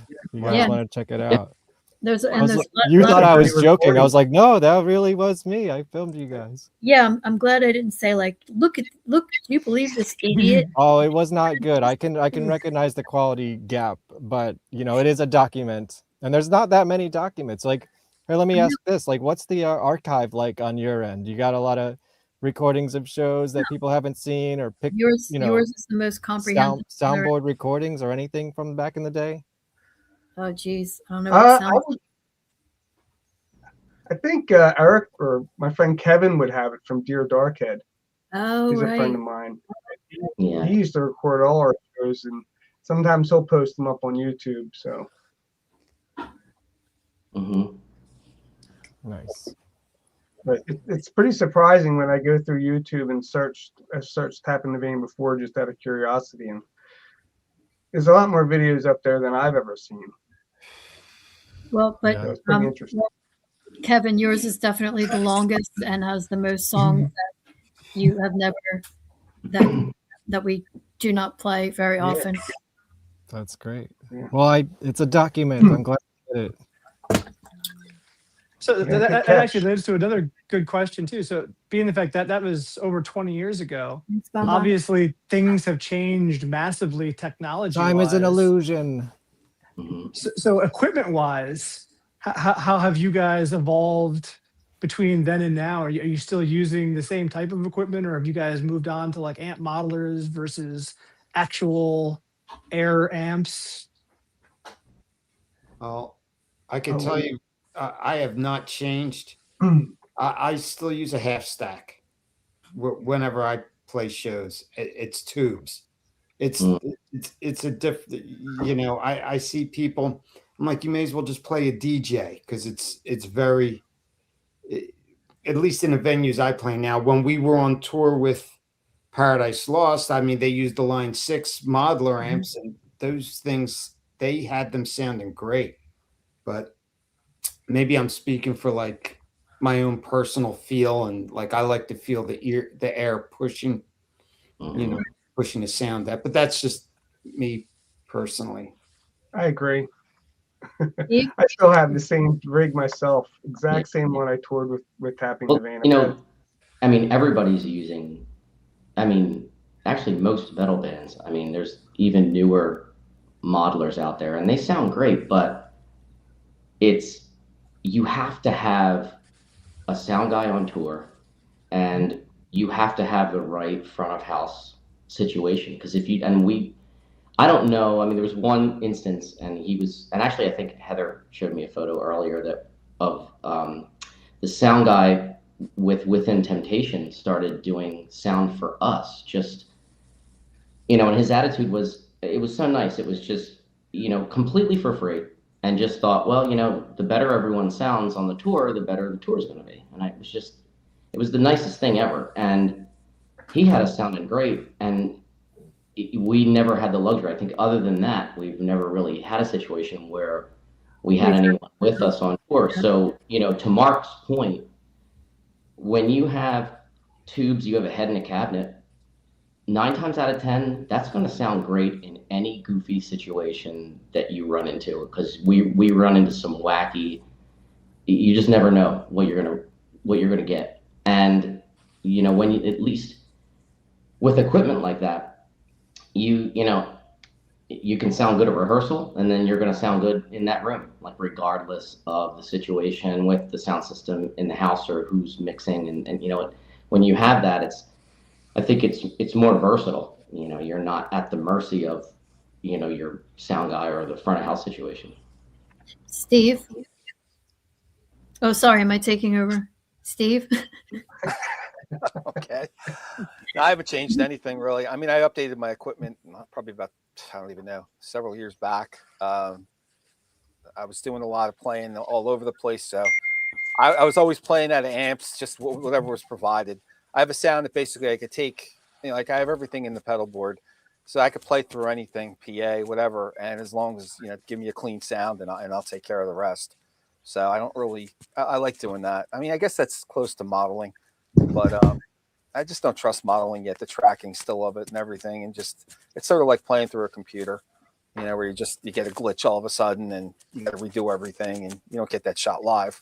You cut out suddenly live and you're kind of beat. So anyway. Yeah, I think Keith had a question about this also. So they want to know about the Cornflake Girl. Yeah, that was on my list too. The cover for the Tori Amos tribute that you guys did back in the day. What was the thought process behind that song? Since the original is really just like a piano and a vocal, and you guys obviously modernized it to the tapping sound. And was there a reason you chose that song? And what do you think you added to it to make it better or different or your own? Can I answer that one, Becky? Oh, sorry. I have a nickname for Eric. So we were asked to do, it was Dancing Ferret. He puts together compilation albums. He did a Clive Barker one, which we were on, and he did a Tori Amos one, which we were on. So Patrick just basically said, do you want to be involved and, pick a song? So I started going through the songs and trying to see if there was anything that I could, for lack of a better word, like rock out the chorus or have a strong chorus that would suit like our style. And I listened to a lot of them and I just could not get a feel for any of them. And then finally we came to that one. And so, it's like when she's doing it, she's going, I probably won't be able to do it now. When I'm doing it, should I do it now? No, I better not do it now. So when I do it, it's same notes, just a lot stronger. And we just mixed up a couple of little phrasings and stuff. But other than that, we stuck to the way that it was. And Mark mimicked the is crazy to this day. The keyboard, her keyboard solo. Mark did it on the guitar. Yeah, it's nuts. It's really amazing. That's actually a pretty good video. That Zillow Fest one. That's, yeah. I enjoyed playing that So song. So what was you the feel Clive Barker thing? I was gonna ask that too, because from what I understand, the name Tapping the Vein comes from a Clive Barker anthology. So was that just because it sounded cool, or was there more substance behind why that would be picked for the name? Yeah. And what does everyone think of Hellraiser 3? Well, I was definitely, so the compilation we did real quick for Patrick was actually Neil Gaiman.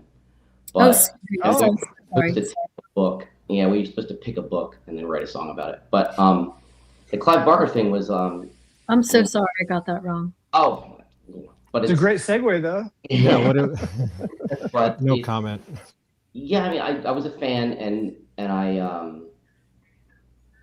I was a fan of Clive Barker, early Clive Barker, and Books of Blood, and then somebody I was working with, I can't remember where, but it was made a comment like, "Oh, did you ever see the graphic novel version of Books of Blood?" And he's like, "It's called Tapping the Vein," and it just always stuck with me. So yes, at first it was, wow, that just sounds cool. And then, and I always hate saying this because it sounds ridiculously pretentious, but it's like, and I always get annoyed when people take it literally because it's, I instantly understood why Clive Barker used that title, and it was like, you're drawing from a source. And I kind of thought it was perfect around the time when I decided not to join someone else's band and start doing stuff from, what's in me, and, I'll be creative. And to me, that was Tapping the Vein. But every time that comes out of my mouth, it sounds ridiculous. Like, oh, geez.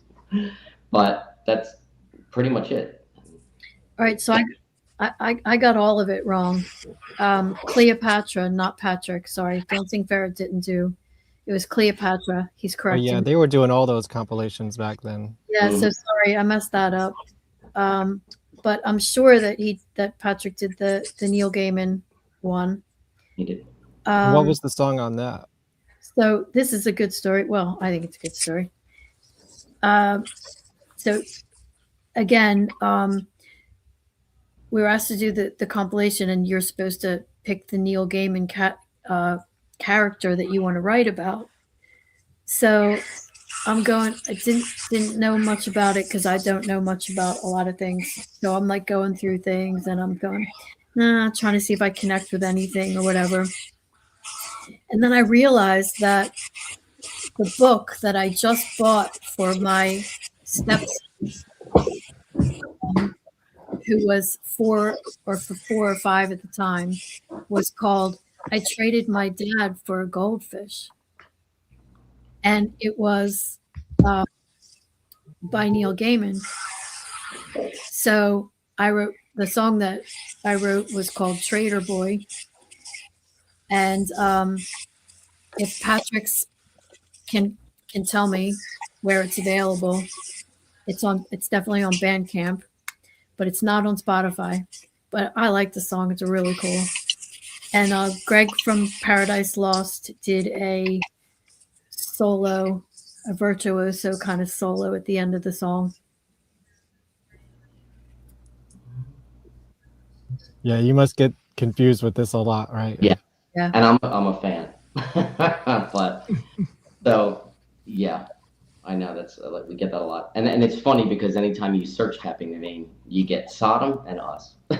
Yeah, I was like Tapping the Vein podcast, and I got a whole bunch of Sodom podcasts. Yeah. So Maybe you we have should to do tour Tapping together. the Vein band. Yeah. And did you do any other covers or thought about doing any other covers? We think about it all the time. Yeah. I never do.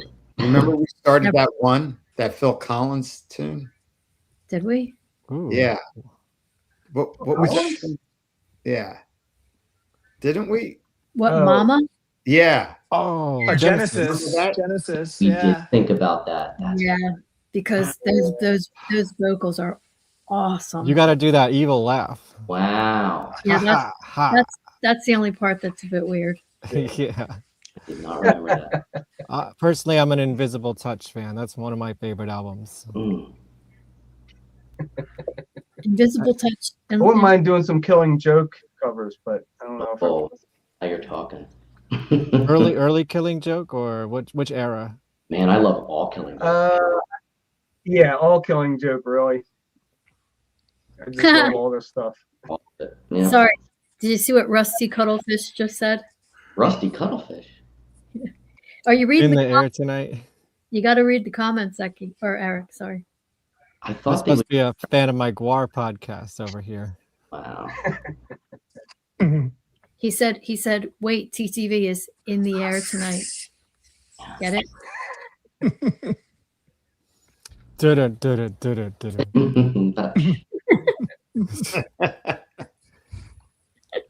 That's a good one.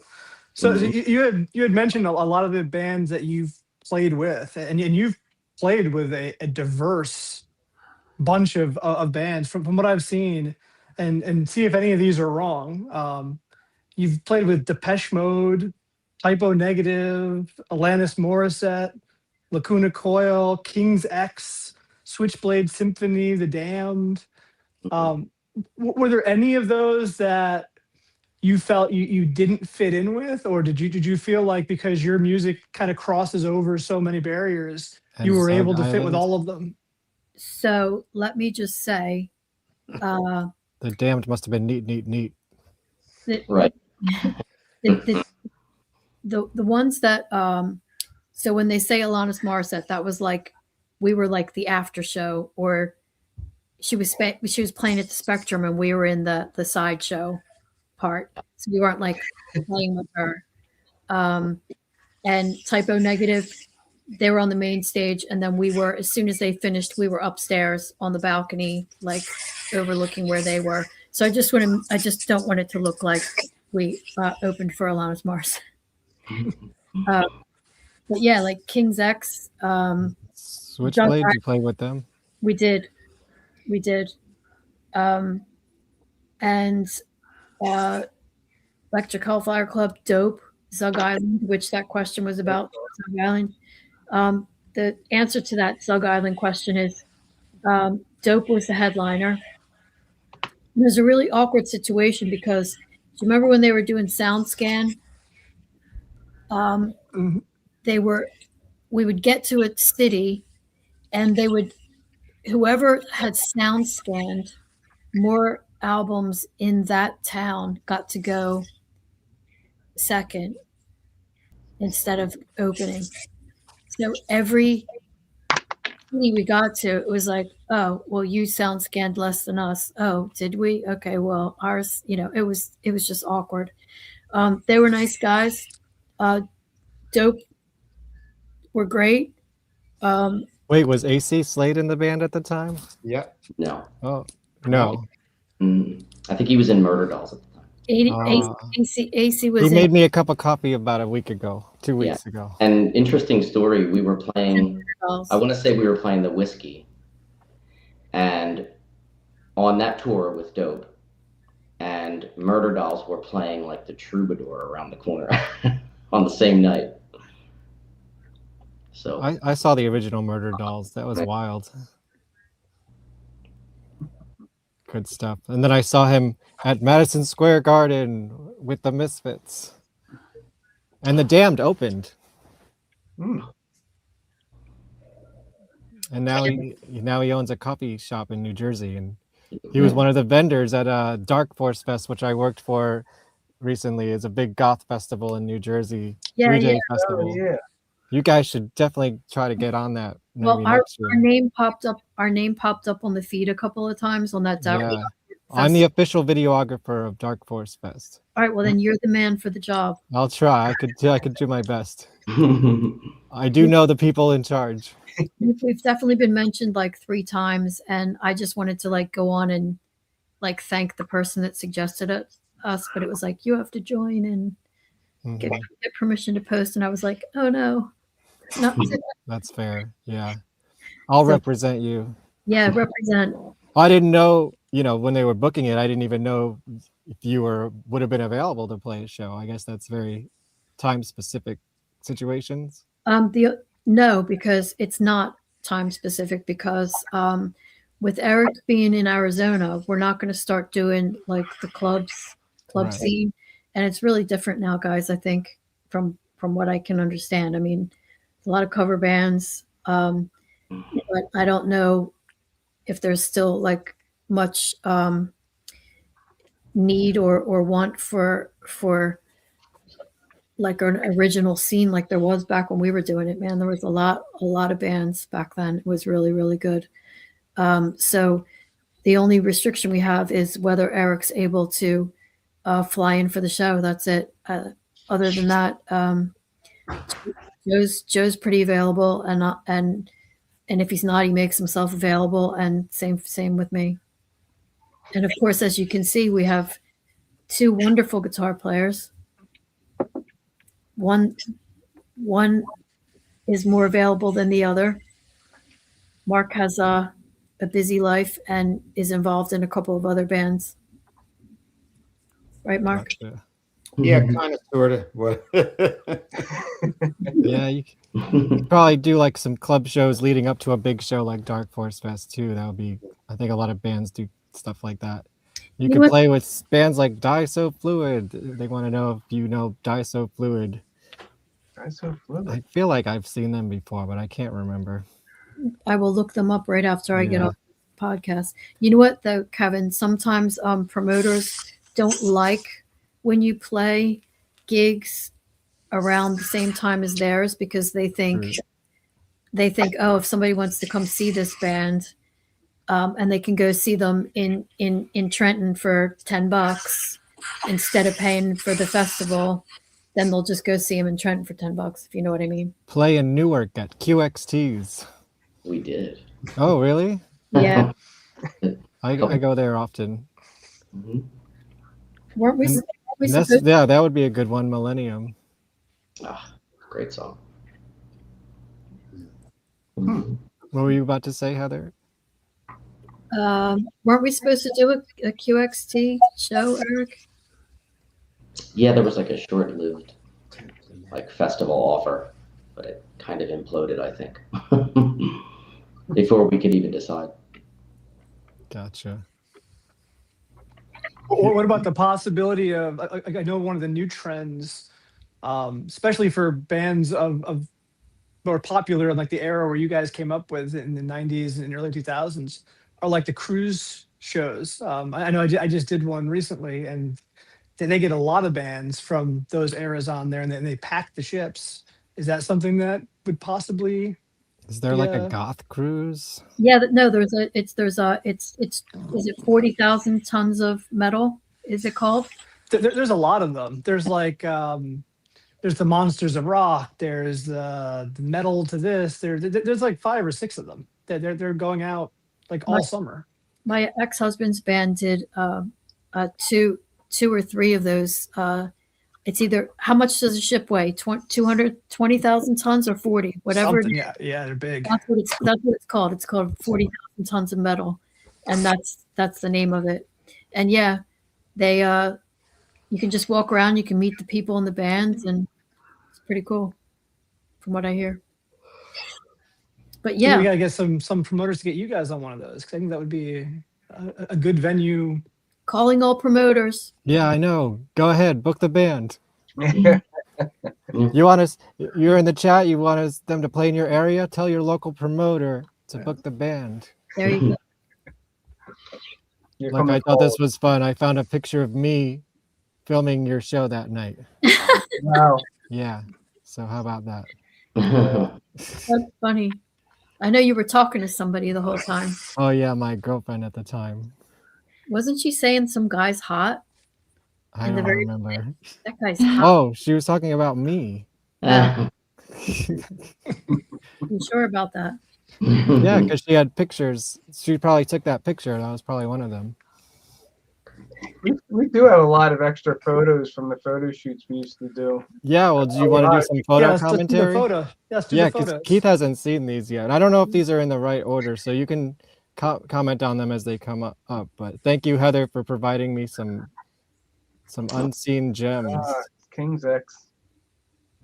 Yeah, so that was and anybody else jump in, but since I sent these pictures, I kind of know that they're coming. So that's the King's X guys. You can see the 3 of them there, and then a bunch of Jerry Gaskell's actually kissing Eric on the cheek. Wow. And then so you see the lady that Ty is holding on to. Her name's Jane. So sorry, shit. What is wrong with how many things am I going to get wrong tonight? So It's both. Janet Rain. You know why I'm saying Jane? Because her last name was Rain. So yeah, she was going by Jane Rain. Yeah, Jane, I think Train or something, but it was Janet Rains, I think was. All right, so I wasn't wrong. I'm sorry, just getting so many things wrong. Anyway, there's a terrible story that happened to her because she went on to become a tour manager. Eric, you know the story better than I do. Yeah. Can you tell? It was a band called Adrenaline Mob, I think. Yeah. Mike Portnoy. Yeah. Mm-hmm. Happened, Mike Portnoy. And I think the bus was pulled over, and a semi didn't see them and clipped the back of the bus. It was like there was like a trailer and then another vehicle, and they were in like a camper. It wasn't a full on tour bus. It was a smaller vehicle. Yeah, and she was killed, and the bass player was killed also. Yeah. But it was terrible because she lived for quite a while with the burns they were burn injuries, and then she finally succumbs after months, I think. Yeah. But she was, as you can see, a beautiful, lovely, wonderful, nice lady. Good singer too. But that was sorry for that, the tragic part of it. Do you know what band she was in? No, she was the tour manager. Yeah, she did solo stuff, and then I think she had an '80s cover band that was doing quite well. Yeah, there's videos of her up online doing a Pat Benatar song.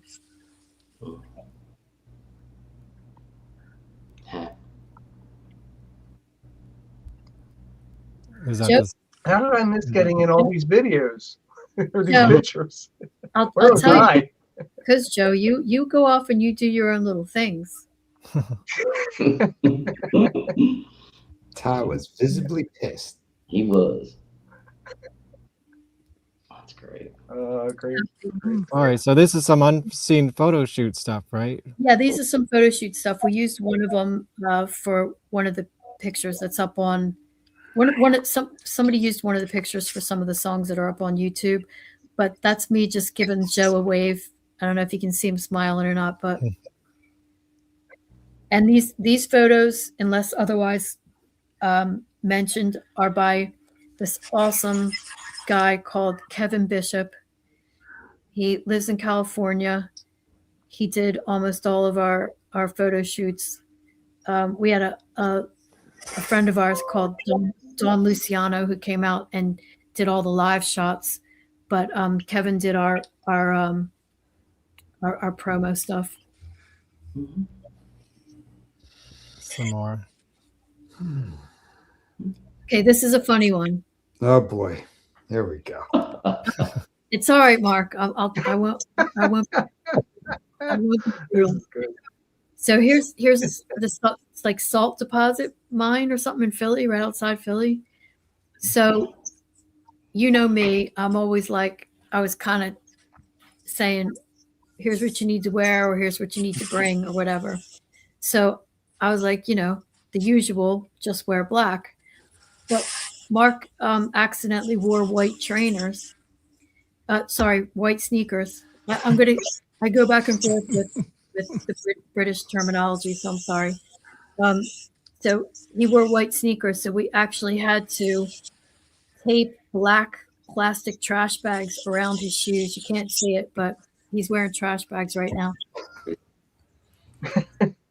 Otherwise, he would have disappeared into the shot. Gotta keep it goth. Yeah, he'd have no feet in the shot. Yeah. That was funny. All right, now this picture is our first manager was called Dark Mark, and man, did we think that was cool.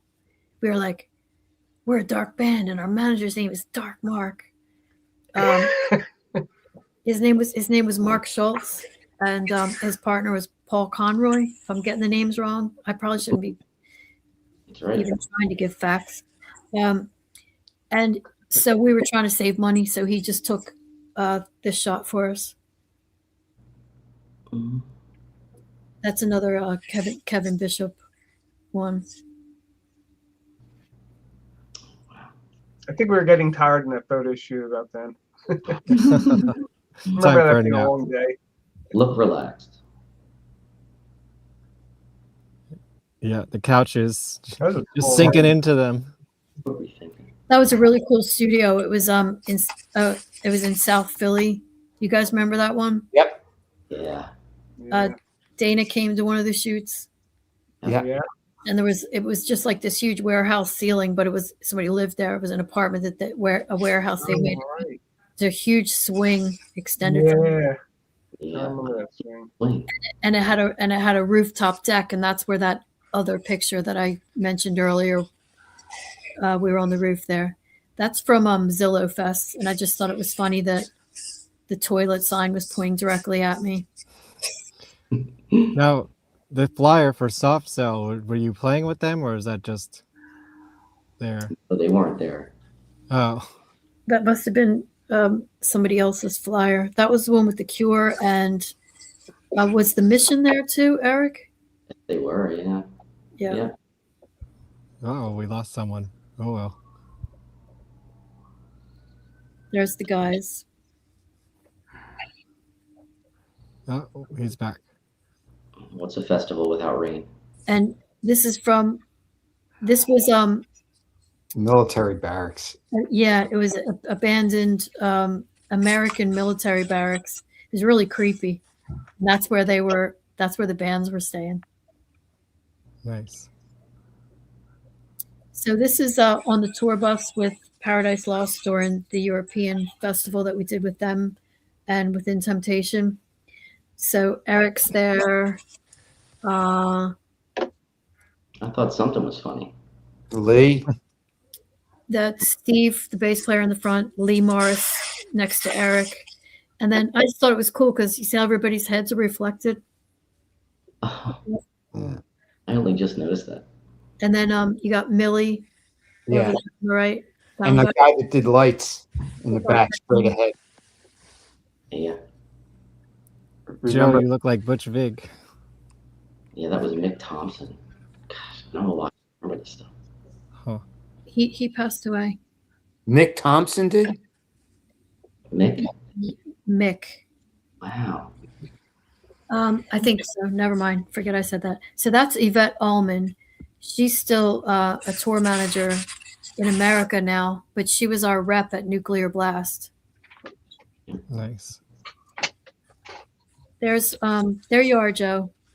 So I'm not actually getting all the new photos. I stopped back in that studio for some reason. Oh. So there's That's weird.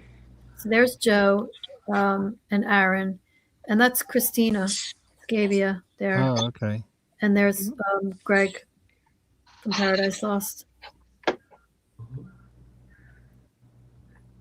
And there's Nick, Lee Morris, Greg, and Joe. Oh, I'm back. Nick. So that was Tapping the wing. Yeah, that was our very first gig. We got off the plane, went to the first gig, and they spelled the name wrong in the dressing room. That was in France, right? Yeah, tapping the Wayne. Yeah. Strasbourg. That wasn't at the Zillow Fest? What's that? That wasn't at the Zillow Fest, was it? No, that was the first. The first. That was Like, Strasbourg. that would be a German thing. The first, Oh, right. the first gig with the Within Temptation. We got off the tour bus in France, and there was I think it might have been 2 people or 4 people, and they wanted our autograph, and we were like, "Oh my God, Yeah. this is amazing!" Rock All right, stars. remember the sound guy we talked about earlier that did all of our sound for free on the entire tour? That's Steven? him, that's him in the middle. Oh, Within Right. Temptation. Okay, yeah. And we gave him 200 euros at the end of the tour. And I don't think he wanted to take it, but I think I probably forced him to. He was a nice guy. It was so nice to do that for us. And that's Sharon from Within Temptation wearing one of our shirts. That's the one Keith has, right? Yeah. Yeah. Something like that. And that's just a little fan shot of me looking at our name in lights. Troubadour, that's awesome.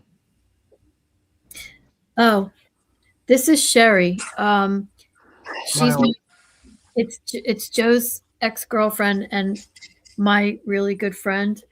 And the reason I put this picture in here is because we were lucky enough, like I said, to have a lot of people that helped us. And when we went out on a tour, we would try to get somebody to come with us. So one time it was my best friend Dana. One time it was Sherry. One time it was Eric's girlfriend at the time called Beth. Another time it was one of Mark's friends called Denise. Denise. I knew it was a D. I couldn't remember. Sorry, Denise. Denise. And we were just, it was like, they were having a great time. We were having a great time. They were helping us out. It was just a good time. But we would get a van, like a 16-passenger van, take out the back seat, and then one person would have a bunk, the other person would have a bunk that they could lay down in, and then the other 2 people would drive. Right. We used maps back There were then. 3 We had bunks. a navigator. There were 3 bunks. 3 bunks, actually, yeah. Yeah, and yeah. Oh, that's the Seraphim Shock guy. That's the Yeah. bass player. And that was just to show the height disparity. And Heather had probably heels on at that point too, right? Actually, I blew the picture up a little bit, and I'm holding my boot So I took one of my boots off so that I could stand flat and show how tall he was. Wow. That's awesome. I think that was all the ones that you sent me. Yeah. That was awesome. Some exclusives. I appreciate that. Yeah. A lot I more didn't of that know. came from.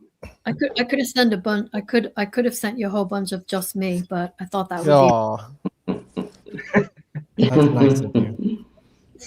Since everyone else is here, Keith, did you have any other good questions? And we could start probably landing go this plane through. pretty soon.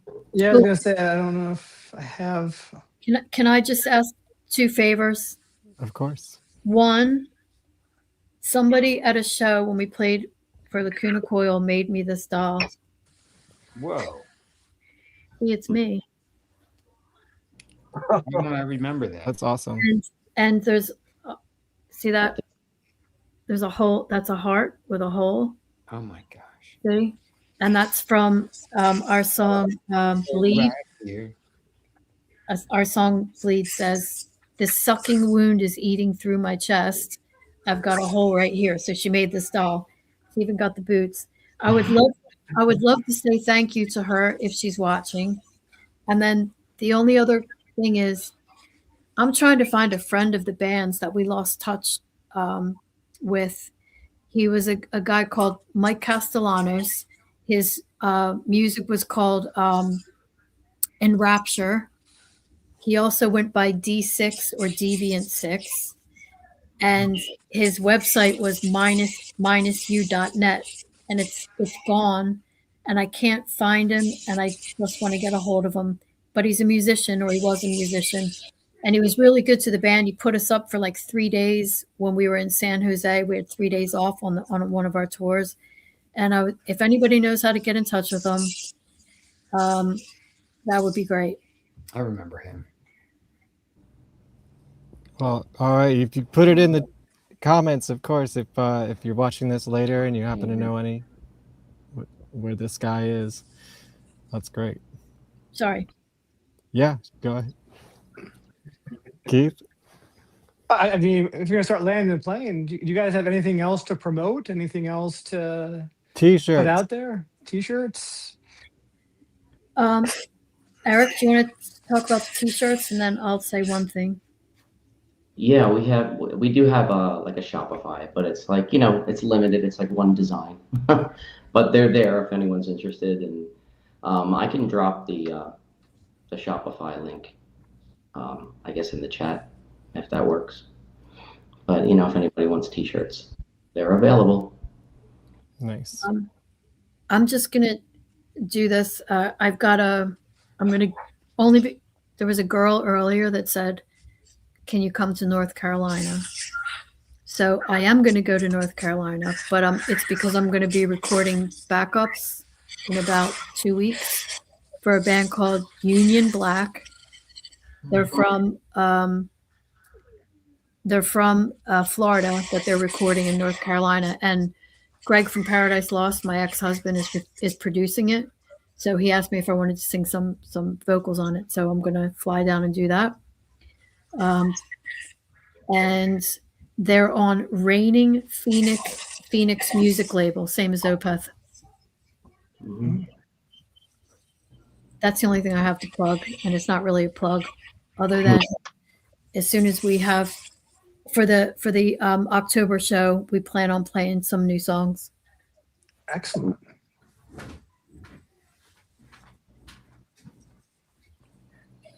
I think that's all I got. And I put the the link in the comments if you guys want to, and I'll try to put it in the video comments after the show as well. But right now they're in the chat room comments, the Shopify.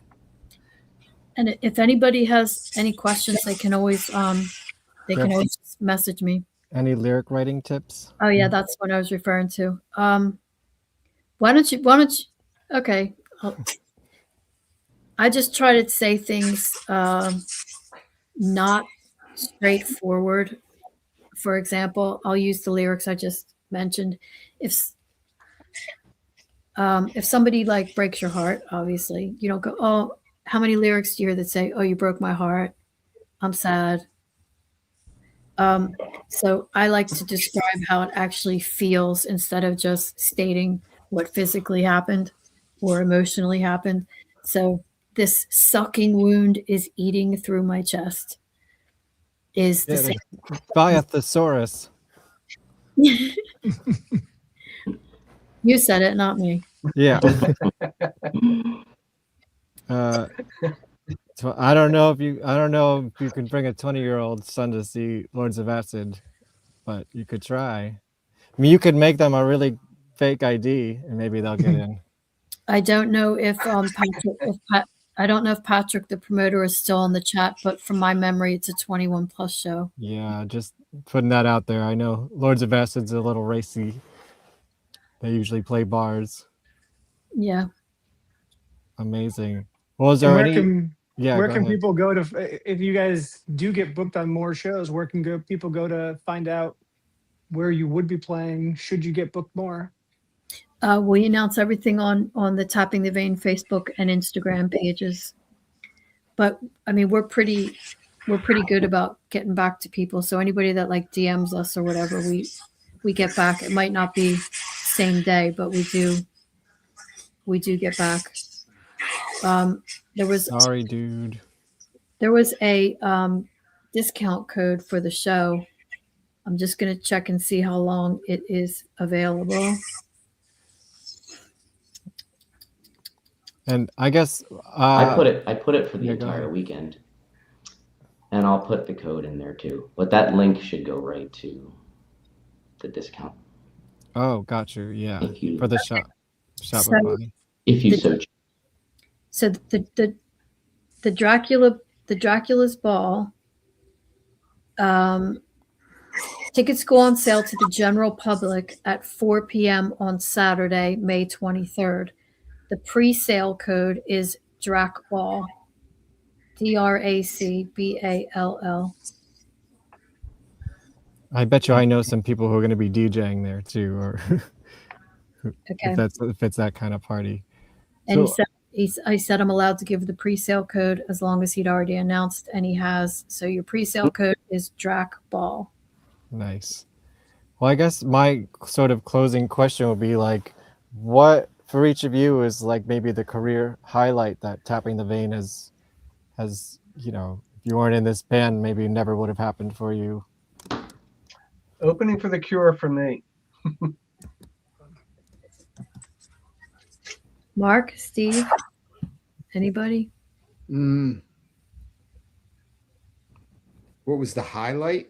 Yeah. Like what's your career highlight with Tapping the Vein? Like, what are you like? Oh man, I can't believe we got to do this. It's so cool.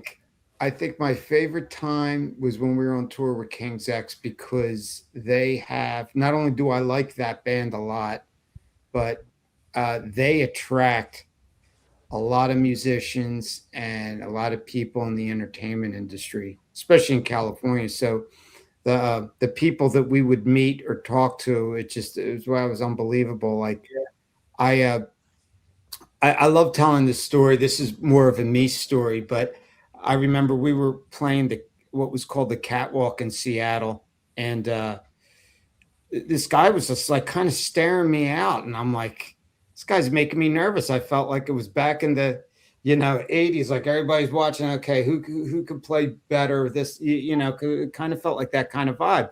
So then at the end of the show, we would go back to our merch table and talk to people about the band, and they'd ask us to sign CDs.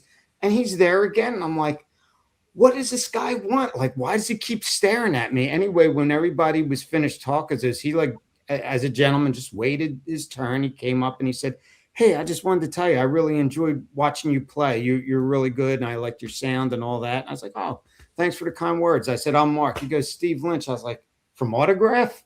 So that was kind of cool. And we actually talked all night. We remember Joe. I was like, what are you doing? He said, nothing. I said, you want to come backstage and hang out with us? He said, I'd love to. So that was, it was those kind of nights during that tour that we would have that were really special to me. Yeah, we did meet a lot of cool musicians and bands. Yeah, in that tour. Yeah, I think the the highlight for me is just a general highlight, which is being able to travel and see all the places that we saw. Yeah, that was great. Our manager Gunter Ford said to me before we left, he said, "I don't care what you do, get off the bus, no matter where you stop, get off the bus, walk 50 feet, 100 feet, go into town, do something, just get off the bus." So we did that every time we got off the bus and went and saw something, even if it was just fine. Back in the day, you had to find an internet cafe. So, or go get a global calling card. So we would just I go. remember those. We would just go and do that. But, and the number of people that helped us, like, oh, you can stay here. You can, I'll do this. You can meet my friends. Like, it just, like Mark, your friend Mike, that let us stay at his house. I can't get a hold of him. I mean, just like people were very, very nice to us. And all the bands we got to play with. I mean, Paradise Lost were great to us. Yeah. We really were lucky, especially on tours. King's nice, Opeth, like everybody, they were all just such nice people. Really wonderful. Eric, career highlight, and Steve, career highlight. And where can people contact you to it might book be your band? I might have to say Facebook, possibly. I would think the Zillow Fest, because I think I still remember not understanding like how it would work, and because usually like I'm figuring out all the logistics with my equipment and all this stuff, and so we rented everything ahead of time, but I didn't see my drum kit until I got on the stage to play, and I'm like, the whole time I'm going, who's setting it up, and when am I going to be able to do that? And it was like, so the whole logistics, it was just like get up there and everything's set up exactly perfect, and it was just bizarre. Like I'd never experienced anything like that. But actually being in this little trailer of dressing rooms, and we're sharing a breakfast area, with the Cure and the Mission, like you're thinking you're never going to see these people, and I could just like look down the hallway and like, the Cure's dressing room is like right there. It's just very weird, and like the entire time is surreal, and so that that I don't think that will ever leave me. Like that, and I guess the amount of people at the Sisters of Mercy show, because I think they hadn't played in the U.S. in like 6 years or something. So that was pretty amazing. That was wonderful. When did you guys play with The Cure? What year? That was at the Zillow Fest. 2002. 2003. Was it 3? I want to say. Yeah, I have the poster behind me. Yeah, I know. I saw it there. I was like, wow. 2002. Yeah. 2002. You're right. Yeah. Yep. Because that poster, I see it every day in my basement. It's like.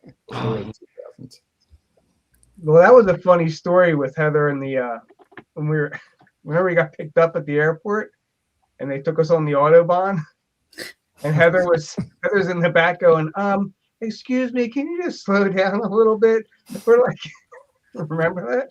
Well, it's because I must have been doing 100 miles an hour. To this day, I remember that. Well, I know he was going 180 kilometers an hour, and there was 5 people in this tiny little car driving us to the label in Stuttgart, and I had just got off the plane and thrown up. I walked into the bathroom and threw up. I don't know why, but I just got sick, and then got into this car, and I was like, we're all gonna die.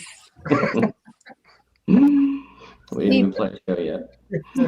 Steve, did you have any highlights? I mean, you didn't get to do a lot of the touring with us, but probably the best one was the Electric Factory with Sisters. Yeah. Up to that point, I hadn't played a gig that big, and looking out and seeing like that place was packed. Yeah, that and place we were the was first huge. band on. I mean, we were the first band on, and it was already completely full. So it was crazy. That I tell a story about that because they were, they're patent.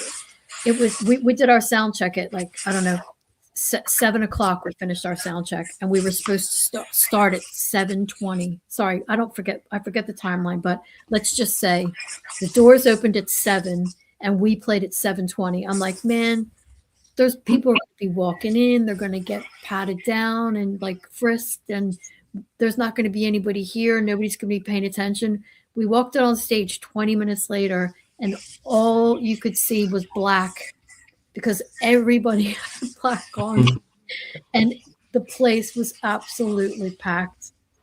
That was amazing. That's a big place. I go there once in a while. But somebody stole my Doc Martens. What? Yeah. You know, the best part Boo. was apparently we were the best. We were received the best out of all the opening acts. I mean, Heavy Water Factory was there. Who was Switchblade headlining? there, it was Sisters of Mercy. Oh, But, yeah, I mean, yeah. for the opening acts, we were taken, and I mean, we're from Philly. That had a lot to do with it as well. But it was definitely an honor to play that show. Yeah. Here, I gotta add. My friend left some messages before the chat started.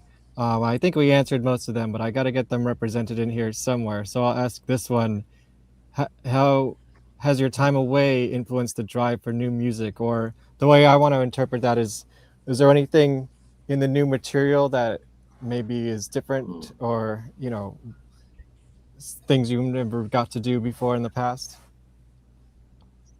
I think like lyrically there'll be a lot of different, can I say SHIT? Yes, Sure. yes. Yeah, we're way over 10 minutes into this Yes, you can say podcast. anything you want. I think there'll be a lot of shit in my coming out of my mouth when we start working on the new stuff. There's a lot that's gone on in the time that we haven't written anything, and You're building it all up. you live and learn. But I think a lot of these songs will probably be about myself more than other people this time, I would say. Gotcha. What about musically, the guys? Anyone want to input on the direction? I mean, I think submitted a bunch of stuff to Eric already. We started working to let something out a couple of years ago. We were kind of working a little bit, and we had some material we wrote then, which nobody really knew about. So we're working on that new stuff. New ideas are coming in. We're all working together on it. So direction wise, it's hard to say. I mean, we're really not at that point yet where we've completed a song that's done. I'd like to see it heavier. Yeah, I feel Me like too. Yeah, me too. All for that. No problem. Yeah, No definitely, problem. definitely heavier and maybe dancier in a heavy way. Yeah, that's Kevin Bishop. He took all those amazing photographs of us. He would go out with us in like 16 below 0 degree weather just to get photos finished before the deadline. He was awesome. I just talked to him day before yesterday. Do you still have all those negatives, Kevin? I have a negative scanner. Just putting it out there.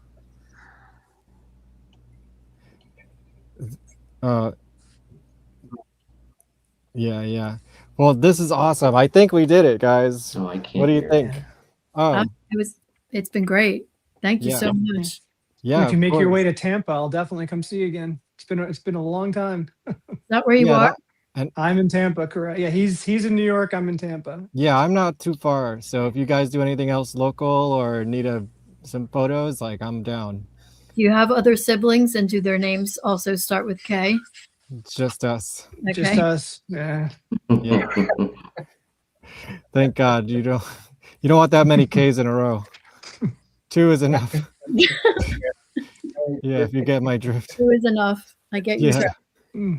Well, thank you so much. Let me promote some upcoming shows. You guys, I know you got a lot of people were here probably for the first time. Thank you for being here and chatting along. This is my 93rd episode, if you can believe it. Wow. And every episode is an interesting story, whether you've heard of them or not. I assure you, if you even pick a random one, you'll find a fascinating conversation. And coming up, I just booked this one, Tub Ring, one of my favorite bands from Chicago, I believe. They were sort of involved in that. They weren't industrial, but they were on Invisible Records, which was Martin Atkins' record label for a while. So they have a new album coming out, and I'm going to be talking to them. And then my friend Georgie's coming on, more pop stuff. She's working, her album is coming out this weekend, and some members of Skinny Puppy worked on it and stuff like that. So it's going to be cool. And then at some point, my hometown heroes, Three Monkeys Named Bob, will be here. They just did a reunion show. This is more on the punk side of things. And hey, I just did a great episode with Emily Autumn. Everyone should check out if you're into that kind of thing. It was her first interview in like 10 years or so. And I think it went just about as well as it possibly could have. And I just interviewed Ghoul, if you're into that kind of thing. Men in creepy masks playing heavy metal is sort of like my specialty. Of course, check out the documentary Dukey Doc, Pop Perversion, new song hopefully out pretty much as soon as this thing is over. And also check out our remix for Black Rose Burning, who will be playing the next Red Party. If you're in the New York City area, every second Saturday I'm at the Mercury Lounge photographing the Red Party. And this has been Tapping the Vein, and I think it was really awesome. Thank you for the time. Let's do it again tomorrow. Yes, same time, same place. No, tomorrow we're all celebrating World Goth Day. Actually, I'll be photographing a goth party called Sanctified in Amityville, right by that creepy famous house. Wow. Yeah, so Scary. I'll be in Long Island tomorrow night. Thank you to everybody that tuned in. I appreciate it very much. Amazing. Thank you very much, guys. We really appreciate it. Yeah, looking forward to the new material. Can't wait to hear it. Thanks, Keith. Thanks, Kevin. Thank you, everybody. And don't forget to like, share, subscribe, and comment below. Like, share, subscribe.